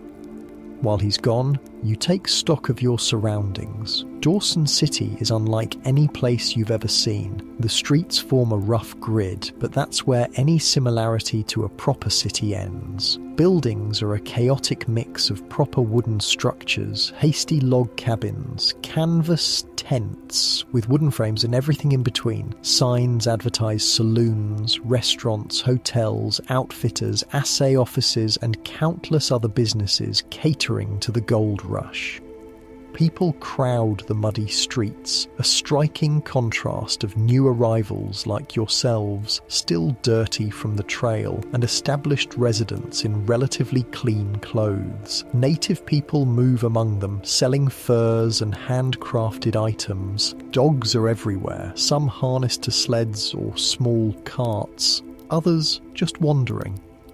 And the noise, hammers pounding as new buildings rise, men shouting as they haul goods, music spilling from saloons, the constant background hum of a town that didn't exist a few years ago and now houses thousands. This place is madness, Billy observes, wide-eyed. Harris returns, looking grim.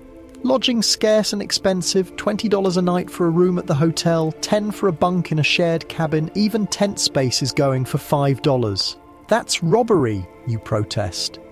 That's supply and demand, Harris counters. There are still ships arriving daily. Everyone needs shelter before winter. What about building our own? Billy suggests. We've got tools. Thomas is a carpenter. Lumber's worth its weight in gold here, Harris says. And we'd never finish before the deep freeze hits. You're contemplating your dwindling options when a woman approaches. She's perhaps 50, with steel grey hair pulled back severely and a no-nonsense expression that reminds you of your sister. You boys just arrive? She asks, eyeing your pile of supplies. Yes, ma'am, you reply. Got a sick one, I see. She nods toward Frank, who's now sitting on a crate, head in his hands. I'm Martha Wilkes. I run a boarding house 2 streets over.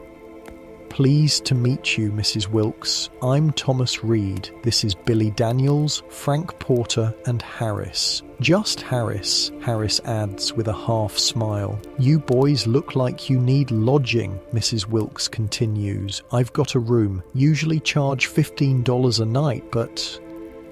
She studies Frank again. I'll do 10 if you're willing to share. 2 beds, stove, wash basin, clean sheets, which is more than most places can say. It's still expensive, but you can hear winter in the wind. Frank needs shelter, and Mrs. Wilkes seems honest, which counts for plenty in a boom town. We'll take it, you decide, but we can't pay for long without work. Mrs. Wilkes nods. Then you'd best find work fast. Winter's no time to be homeless in the Yukon.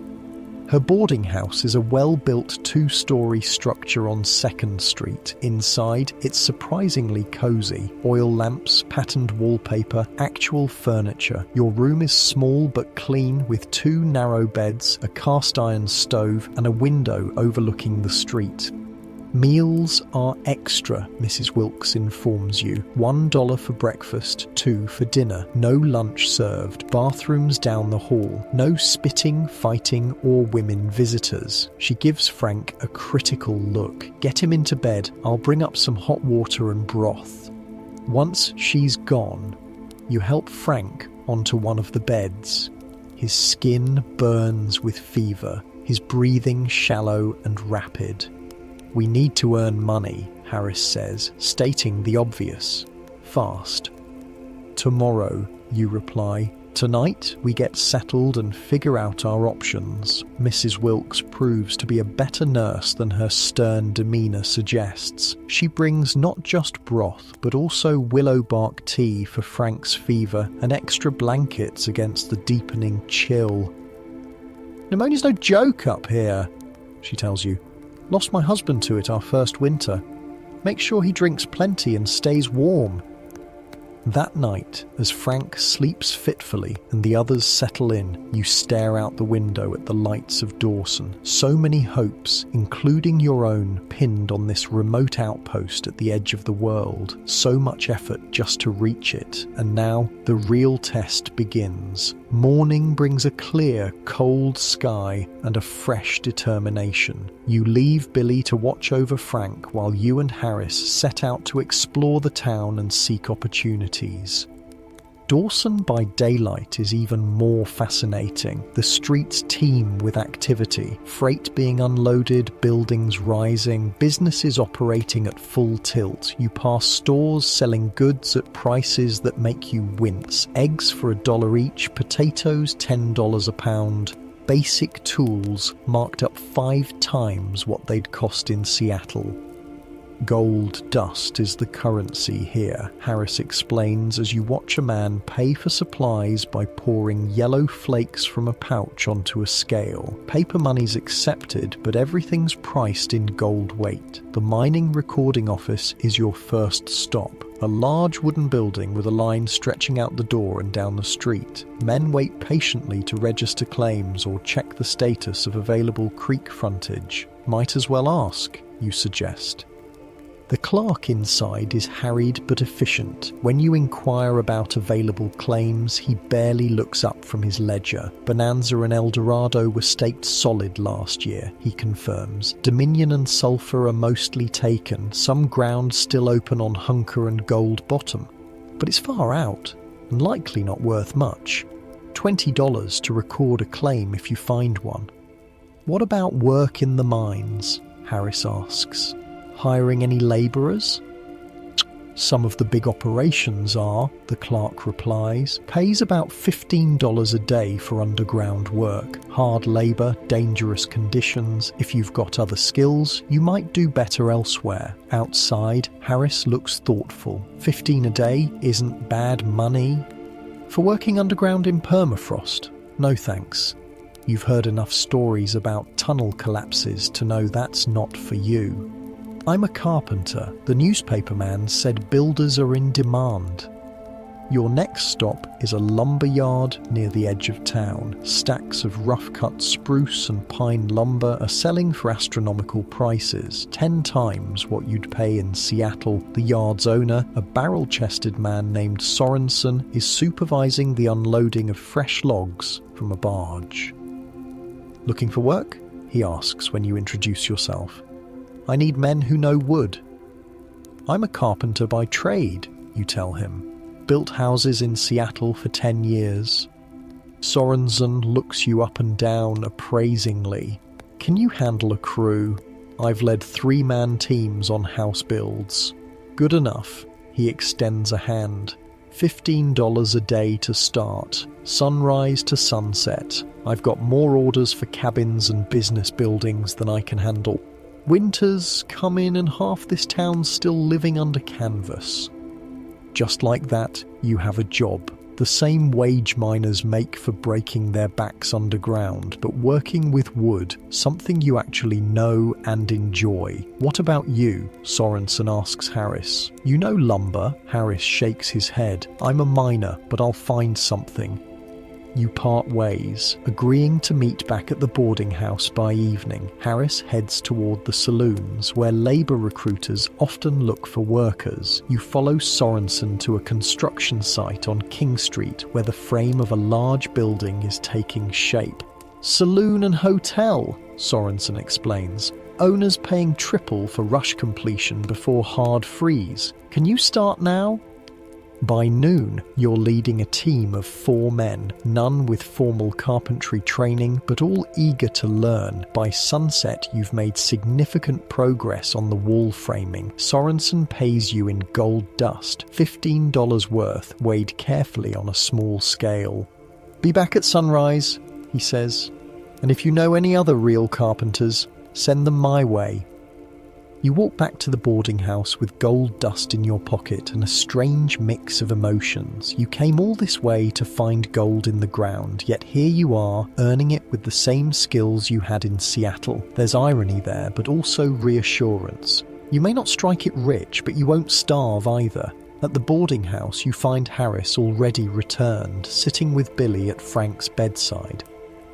Found work at the Northern Saloon, Harris announces. Tending bar, $10 a day plus tips. He doesn't look thrilled. Temporary. Still planning to try my luck at mining come spring. How is he? You ask, nodding toward Frank, who appears to be sleeping. Fever's down a bit, Billy reports.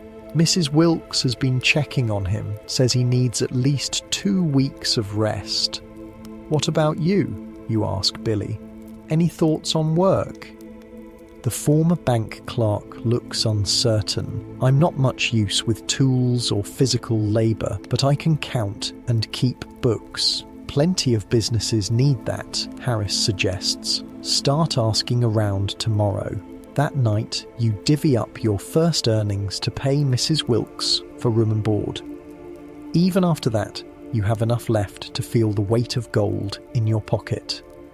It's a good feeling after months of watching your funds dwindle.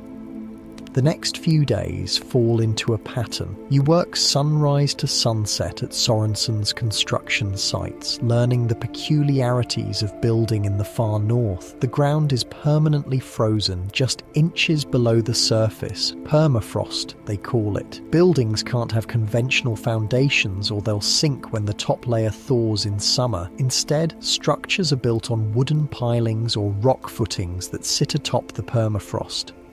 Whole town shifts and groans with the seasons, Sorensen tells you. Build too rigid and the walls crack come spring. Billy finds work at the assay office where his meticulous nature and experience with numbers prove valuable. He earns $12 daily, helping miners weigh and register their gold findings.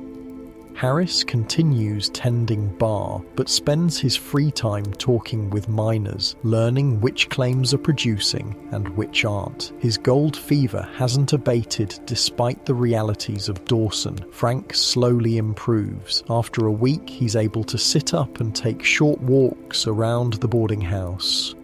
After 2, he's asking about work, though Dr. Wilson still advises against anything strenuous. Maybe I could help at one of the stores, Frank suggests. Something indoors, out of the cold. Rest more first, you insist. We're covering the room and board. The work is plentiful and the pay is good, but expenses in Dawson are staggering. A decent meal in a restaurant costs $5. A bottle of whiskey, $20. Basic tools and supplies sell for many times their value. Outside, as the locals refer to the world beyond the Yukon. One evening, about 3 weeks after your arrival, Harris bursts into the room with unusual excitement. I've got us a chance, he announces. Partial claim on Hunker Creek. Guy named Peterson is selling half interest for $800. Says it's producing $20 to $30 a day. You eye him skeptically. If it's producing that well, why sell?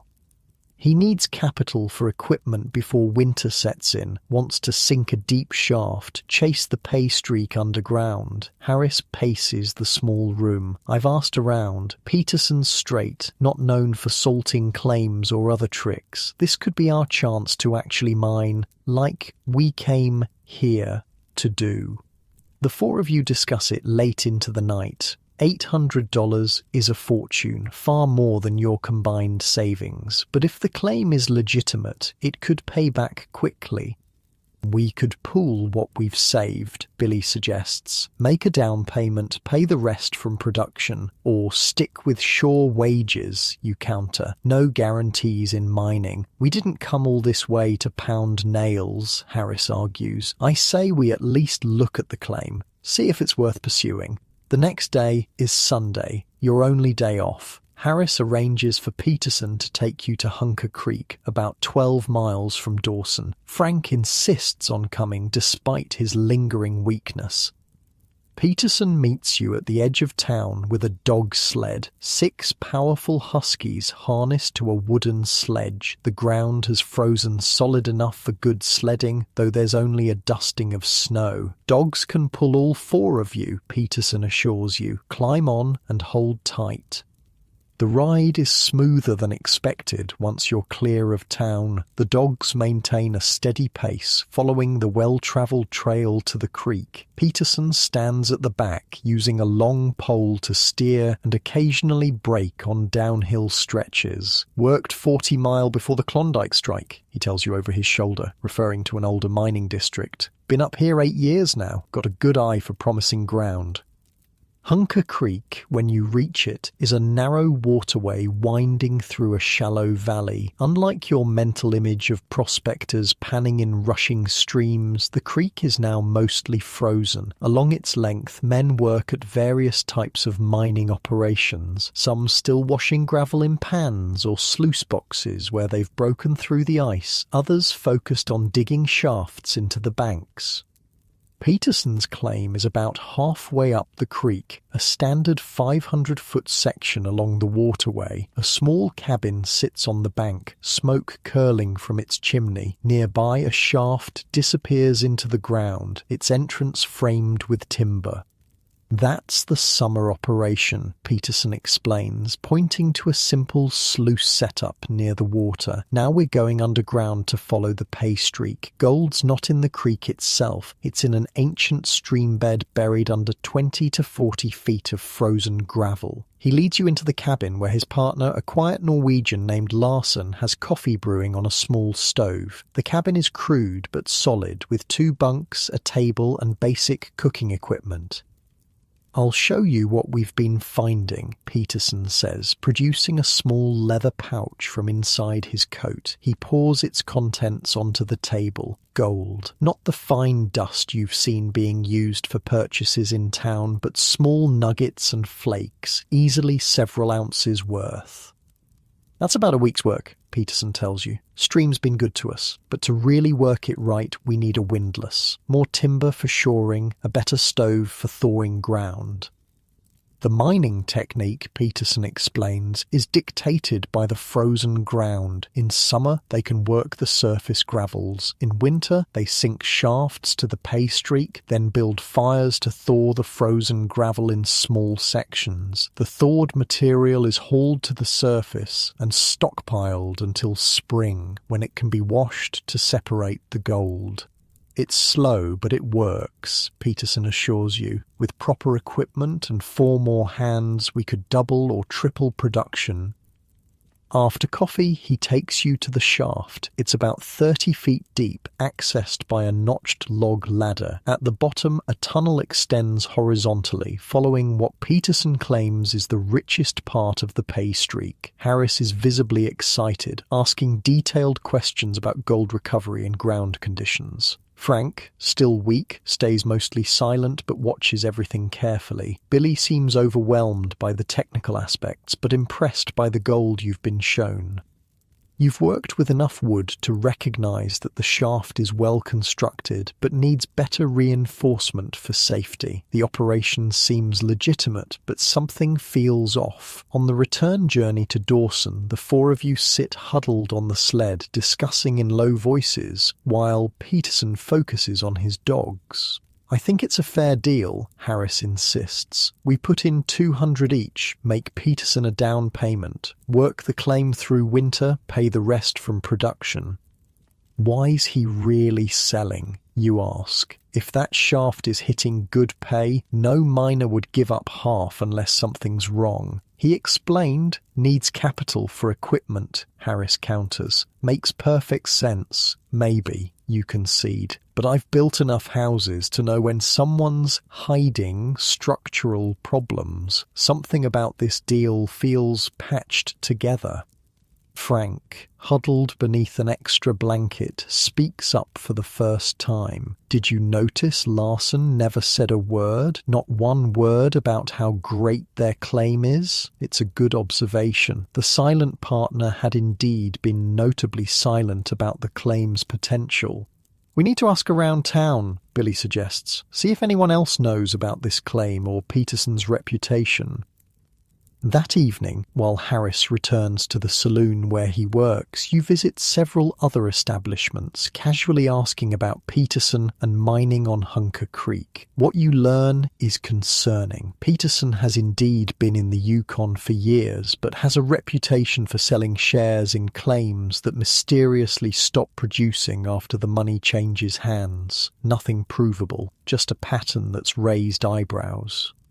Hunker's got good gold, one grizzled miner tells you at the Monte Carlo saloon, but it ain't no bonanza. Anyone promising $30 a day regular is likely showing you someone else's cleanup. When you report back to the others, Harris is defensive. That's just talk. Jealous miners trying to keep newcomers away from good ground. Maybe you allow, but $800 is everything we have and more. We can't afford to gamble it on someone with a questionable reputation.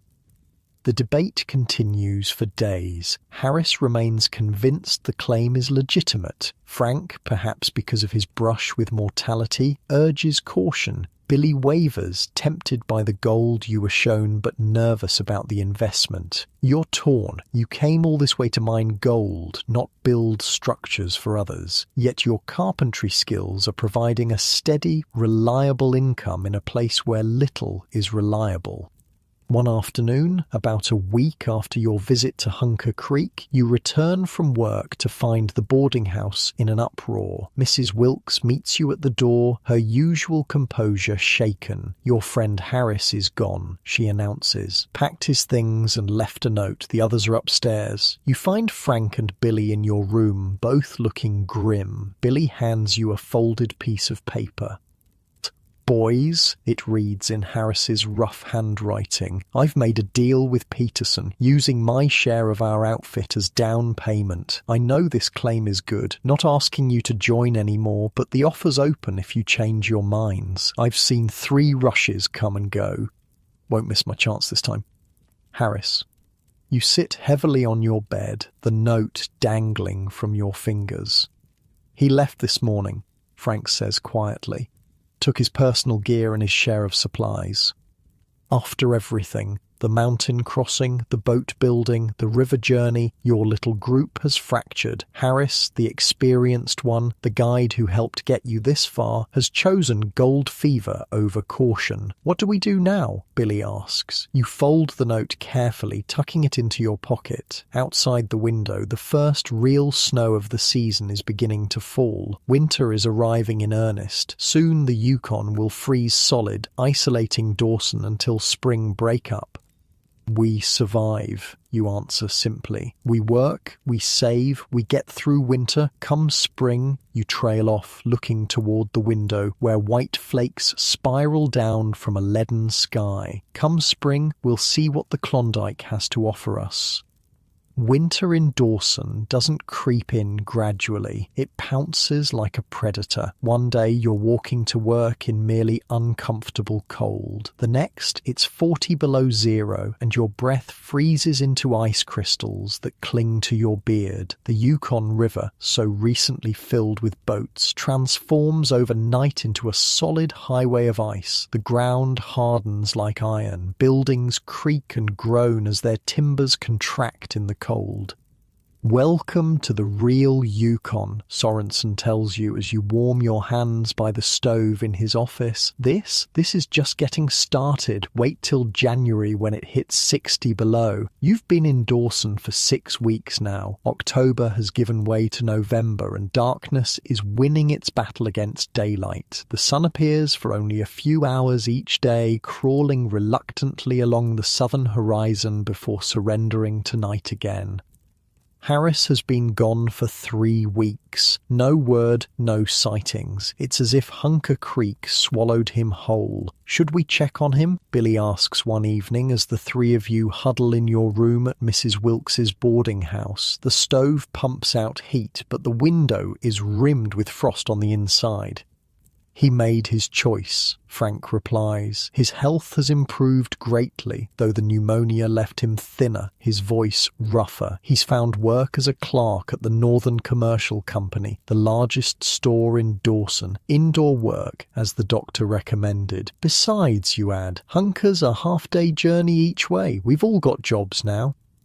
Your carpentry work has evolved as winter deepened. No more exterior construction until spring. Now you're fitting interiors, building furniture, crafting doors and window frames, all within heated structures. Sorensen has raised your pay to $18 a day, recognizing your skills are worth the premium.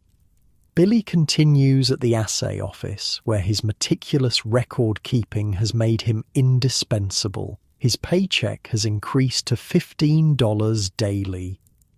You're all earning good money, but Dawson devours dollars faster than you can make them. Everything must be shipped in over mountain passes or up the Yukon during the brief summer shipping season. Now that the river is frozen, prices climb weekly as supplies dwindle. A loaf of bread $1, fresh eggs $2 each, a decent winter coat $100 or more. The mathematics of survival require constant calculation. I heard another man froze to death last night, Billy says, pulling his blanket tighter around his shoulders. Found him this morning outside the Monte Carlo. They say he was drunk, fell asleep in a snowbank. Fourth one this month, Frank notes grimly. Death is Dawson's constant companion as winter deepens. Men freeze when caught in sudden blizzards or after too much whiskey. Scurvy appears among those who didn't properly prepare with vegetable supplies. Cabin fever drives some to violence or madness. The cemetery on the hill grows steadily, yet life continues with surprising vigour. Dawson refuses to hibernate. Ever seen anything like it? You ask Mrs. Wilkes one morning as you shovel the path to her front door. The thermometer reads 30 below, but the streets are still busy with men hauling goods, miners heading to or from their claims, dog teams pulling sleds loaded with supplies or firewood. Nothing stops gold, she replies, wrapping her shawl tighter. Not even winter. Mrs. Wilkes has become something of a surrogate mother to your diminished group. Her stern exterior hides a practical kindness. She makes sure you're properly dressed for the cold, offers advice on avoiding frostbite, even darns your socks when she thinks you're not looking. You've learned her story in fragments over shared meals. She came north with her husband during an earlier, smaller rush at 40 Mile. When he died of pneumonia, she stayed, eventually establishing this boarding house in the early days of Dawson. She owns the building outright, one of the few women in town to have independent property and business. You boys are lucky, she tells you one evening as you share dinner in her kitchen. Most who came over the passes this summer are living in tents or shacks, burning through their supplies too fast. They'll be starving by February. Are we still getting supply ships before spring? Frank asks. Mrs. Wilkes shakes her head. River's frozen solid. Nothing gets in till May at the earliest. What's here is all we have. This grim reality hangs over Dawson. Despite the wild prosperity of the gold-rich claims, the town exists on a knife edge of potential disaster. If the food supplies run critically low, no amount of gold dust will fill empty stomachs. Thankfully, the Northwest Mounted Police anticipated this problem. They've been strict about the one-year supply requirement for stampeders, turning back anyone attempting to enter without adequate provisions. This foresight may save thousands from starvation. December arrives with deepening cold and near constant darkness. The sun appears for just a few hours each day, painting the snow with pale golden light before surrendering again to the long night. Northern lights dance across the sky in ghostly ribbons of green and blue. Work continues despite the brutal conditions. The demand for skilled carpentry never diminishes. You've gained a reputation as one of the best woodworkers in Dawson, with wealthy claim owners requesting you specifically for their projects. One such project brings unexpected news. You're installing cabinetry in a newly constructed home belonging to Victor Kelsey, one of the original discoverers on Bonanza Creek. His claim has produced over $400,000 in gold already, an almost unimaginable fortune. Beautiful work, Kelsey comments, running his hand along the smooth curve of a drawer front you've just fitted. Where'd you learn your trade? Seattle, you reply. 10 years building houses before the crash. Lucky for me, the economy went bad, or you'd never have come north. He chuckles, then adds, heard some news you might find interesting. Fellow at the recording office mentioned some partners had a dispute over a claim on Hunker Creek. Peterson and someone called Harris. Your hands freeze in mid-motion. Harris? What happened? Usual story. Claim didn't produce as promised. New partner accused Peterson of salting the samples. Peterson denied it. Almost came to gunplay from what I heard. And then, you prompt when Kelsey pauses. Then nothing. Just another Dawson dispute. Recording office gets a dozen like it every week. That night, you share the news with Frank and Billy. Should we go out there? Billy asks immediately. See if he needs help? Frank shakes his head. Harris made his bed. And he's not exactly helpless. Been through more northern winters than the three of us combined. Still, you say, he travelled with us for months, got us here safely, then took off with his share of our outfit the minute gold fever hit him again, Frank reminds you, a hard edge to his voice. The truth hangs uncomfortable between you. Harris's departure felt like betrayal, especially after all you'd been through together. Yet you can't help worrying about the man who guided you over the Chilkoot Pass and down the Yukon. I'll ask around, you decide, discreetly, see what else I can learn. Christmas approaches, bringing a strange mix of frontier festivity and homesickness to Dawson. You find yourself thinking of Margaret and her family back in Seattle. You've sent letters when possible, but mail service is unreliable in winter. They might not even know you've reached Dawson safely. The saloons and dance halls do booming business as men seek refuge from the cold and the loneliness. Gold dust flows across bars like water. The lucky ones with producing claims spend lavishly, while those less fortunate nurse their drinks and dream of spring. You continue asking about Harris whenever opportunities arise. The story comes together in pieces, none of them encouraging. The claim on Hunker Creek produced some gold initially, but far less than Peterson had suggested. When Harris confronted him, Peterson claimed that mining is always a gamble, that no guarantees were made. The argument escalated until the Mounties were called to prevent violence. And now, you ask Jim Dawkins, a freighter who regularly travels between Dawson and the outlying creeks. Peterson's moved on, heard he's trying to sell shares in a claim over on Dominion now? Dawkins shrugs. Your friend Harris is still working the Hunker claim, far as I know. Living in a cabin with some Swedish fellas. At least he's alive and sheltered. The knowledge brings some relief. Christmas Eve arrives with a celebration that defies the brutal cold outside. Mrs. Wilkes prepares a special dinner for her boarders, canned ham with preserved vegetables, dried apple pie, and even a small bottle of blackberry wine she's been saving for a special occasion. To absent friends and family, she toasts, raising her glass. May they be safe and warm.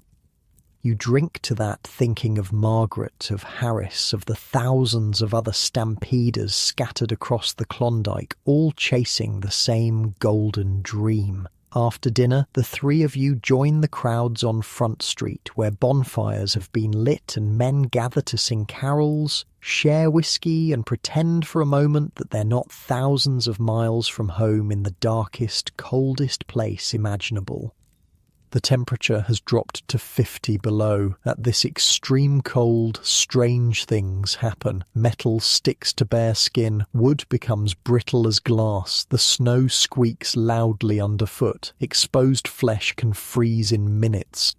Yet the celebrations continue. A group of miners has rigged up a Christmas tree of sorts, a spruce draped with gold nuggets, ribbons and small bottles of whiskey as ornaments. Men take turns shouting toasts to the crowd, their breath forming clouds of ice crystals in the firelight.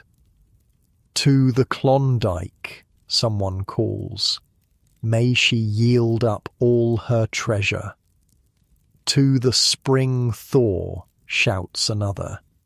"May it come before we all go mad."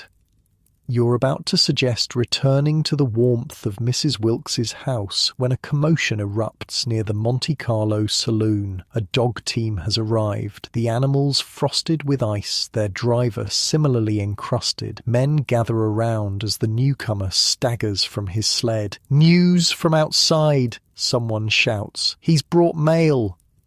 The driver, bundled so thoroughly that only his eyes are visible, confirms this with a nod. "Special Christmas run from Skagway," he announces, his voice muffled by layers of scarves, mail and newspapers. The crowd surges forward. News from the outside world is as precious as gold in winter-isolated Dawson. You join the rush, heart suddenly pounding at the thought of word from home.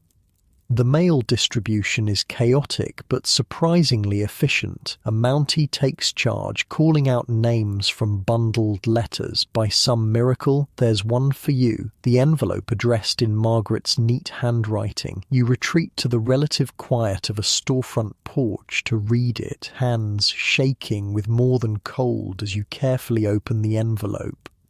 The letter is dated October 15th, already more than 2 months old. Margaret writes that they're all well, that Robert's carpentry business has improved slightly with the economy, that the children ask about you constantly. She's received your earlier letters describing the journey to Dyer and over the Chilkoot, but nothing since. "We pray daily for your safety," she writes. "The newspapers are full of stories about the hardships in the Klondike. Please tell us you're well and that this mad adventure has been worth the risk. Has it been worth it, standing in the bitter cold of a Yukon winter, thousands of miles from home, without a single gold claim to your name? You're not sure how to answer." The letter concludes with news that hits you like a physical blow. Father passed away in September. A stroke, the doctor said. It was quick and he felt little pain. He spoke of you near the end, Thomas. Said he was proud of your courage, even if he thought your gold-seeking foolish. Your father. Gone. And you, chasing gold in the frozen north, weren't there to say goodbye. You fold the letter carefully, tucking it inside your coat, close to your heart. Around you, other men are having similar moments, reading precious words from home, faces reflecting joy or sorrow or something in between. The cold suddenly feels more penetrating. You make your way back to the boarding house, the celebrations continuing behind you, now a discordant noise against your grief. Frank and Billy are already back when you arrive, warming themselves by the stove. One look at your face tells them something's wrong. "My father died," you say simply, "back in September." They both know what it means, that you weren't there, couldn't be there, might not have come if you'd known. "I'm sorry, Thomas," Frank says, the usual edge gone from his voice. Truly. That night, sleep eludes you. You stare at the frost patterns on the window, thinking about paths taken and not taken, the gold that drew you north, the family left behind, the man you were in Seattle and the man you've become in this harsh, beautiful, terrible place. The next day, Christmas dawns clear and brutally cold. The thermometer outside Mrs. Wilkes's kitchen window reads 60 below zero. At this temperature, the air itself seems to crystallize. Each breath feels like inhaling shards of glass. Work has stopped for the holiday. Most of Dawson sleeps late, nursing hangovers from the previous night's celebrations. You rise early, restless with thoughts of home and loss. Mrs. Wilkes finds you in the kitchen, staring into a cup of coffee. "Bad news in your letter?" she asks, her usual brusqueness softened with genuine concern. "My father died while I was on the trail here." She nods, understanding without need for further explanation. "Many have lost family while chasing dreams up here. It's the price we pay." "Is it worth it?" you ask suddenly. All this madness, the cold, the isolation, the risk. Does anyone really win? Mrs. Wilkes considers this as she stokes the kitchen stove. "Some find gold," she says finally. "Some find themselves. Some find nothing but hardship. But we all find something." "What did you find?" you ask. A ghost of a smile crosses her face. "Independence. After my husband died, I could have gone back to Oregon, lived with my sister. Instead, I built this place, my place." She gestures around the kitchen. "In Dawson, no one cares that I'm a widow. No one expects me to remarry or fit some mold. I'm just Mrs. Wilkes, who runs the best boarding house on 2nd Street. Her words stay with you as Christmas Day unfolds. Frank and Billy rise late. You share a simple breakfast, exchange small gifts, a new notebook for Billy, hand-carved pipe for Frank, woolen socks for you, practical things, frontier gifts. In the afternoon, a knock at the door reveals an unexpected visitor. Bundled almost beyond recognition, beard and eyebrows white with frost, stands Harris. For a moment, no one speaks. Then Mrs. Wilkes breaks the silence. "Don't let all the heat out," she scolds, pulling Harris inside. "And stomp those boots before you track snow everywhere." Harris complies automatically, then slowly unwraps layers of scarves from his face. He looks older, more weathered than when he left. His eyes have that hollow look that comes from disappointment. "Merry Christmas, boys," he says finally. "Thought I'd check if you were still in town." Frank stands, his expression guarded. "Heard you had some trouble with Peterson." Harris grimaces. "Man's a snake. Claim barely produces $5 a day. Samples he showed us came from someone else's cleanup." He sighs heavily. "Been working it anyway. Not much choice now." "You're welcome to join us for Christmas dinner," Mrs. Wilkes announces. "I've got a pot of moose stew that'll warm you proper." Over dinner, Harris fills in the gaps of his story. The claim was indeed salted, seeded with outside gold to make it appear more valuable. By the time he realized the deception, Peterson had vanished with Harris's payment. The cabin he shares with 2 Swedish miners is cold, drafty, and far from town. Spring comes. "I'll try again somewhere else," Harris says, but the old confidence is missing from his voice. "Maybe Dominion Creek. Heard they're finding good colour there." You study the man who guided you over the Chilkoot, who helped you build the Margaret, who abandoned you for a flash of gold. "There's carpentry work in town if you want it," you offer finally. "Sorensen's always looking for experienced hands." Harris looks up, surprise and something like gratitude in his eyes. "Might take you up on that. Mining's a young man's game anyway." After dinner, as Harris prepares to leave, refusing Mrs. Wilkes's offer to stay the night, saying he needs to get back to his cabin partners, you walk him to the door. "You were right," he admits quietly. "About Peterson. Should have listened. We all make choices." You reply. "It's what happens after that matters." Harris nods, re-wrapping his scarves against the brutal cold outside. Spring's coming eventually, always does, even in the Yukon. You watch as he trudges away into the darkness, a solitary figure soon swallowed by swirling snow, another stampeder whose golden dreams have frozen in the Klondike winter. Back inside, you join Frank and Billy by the stove. Outside, the temperature continues to drop. The long Arctic night wraps around Dawson like a shroud. But inside, there's warmth, there's friendship, there's the quiet knowledge that you've survived everything the North has thrown at you so far. To spring, Frank proposes.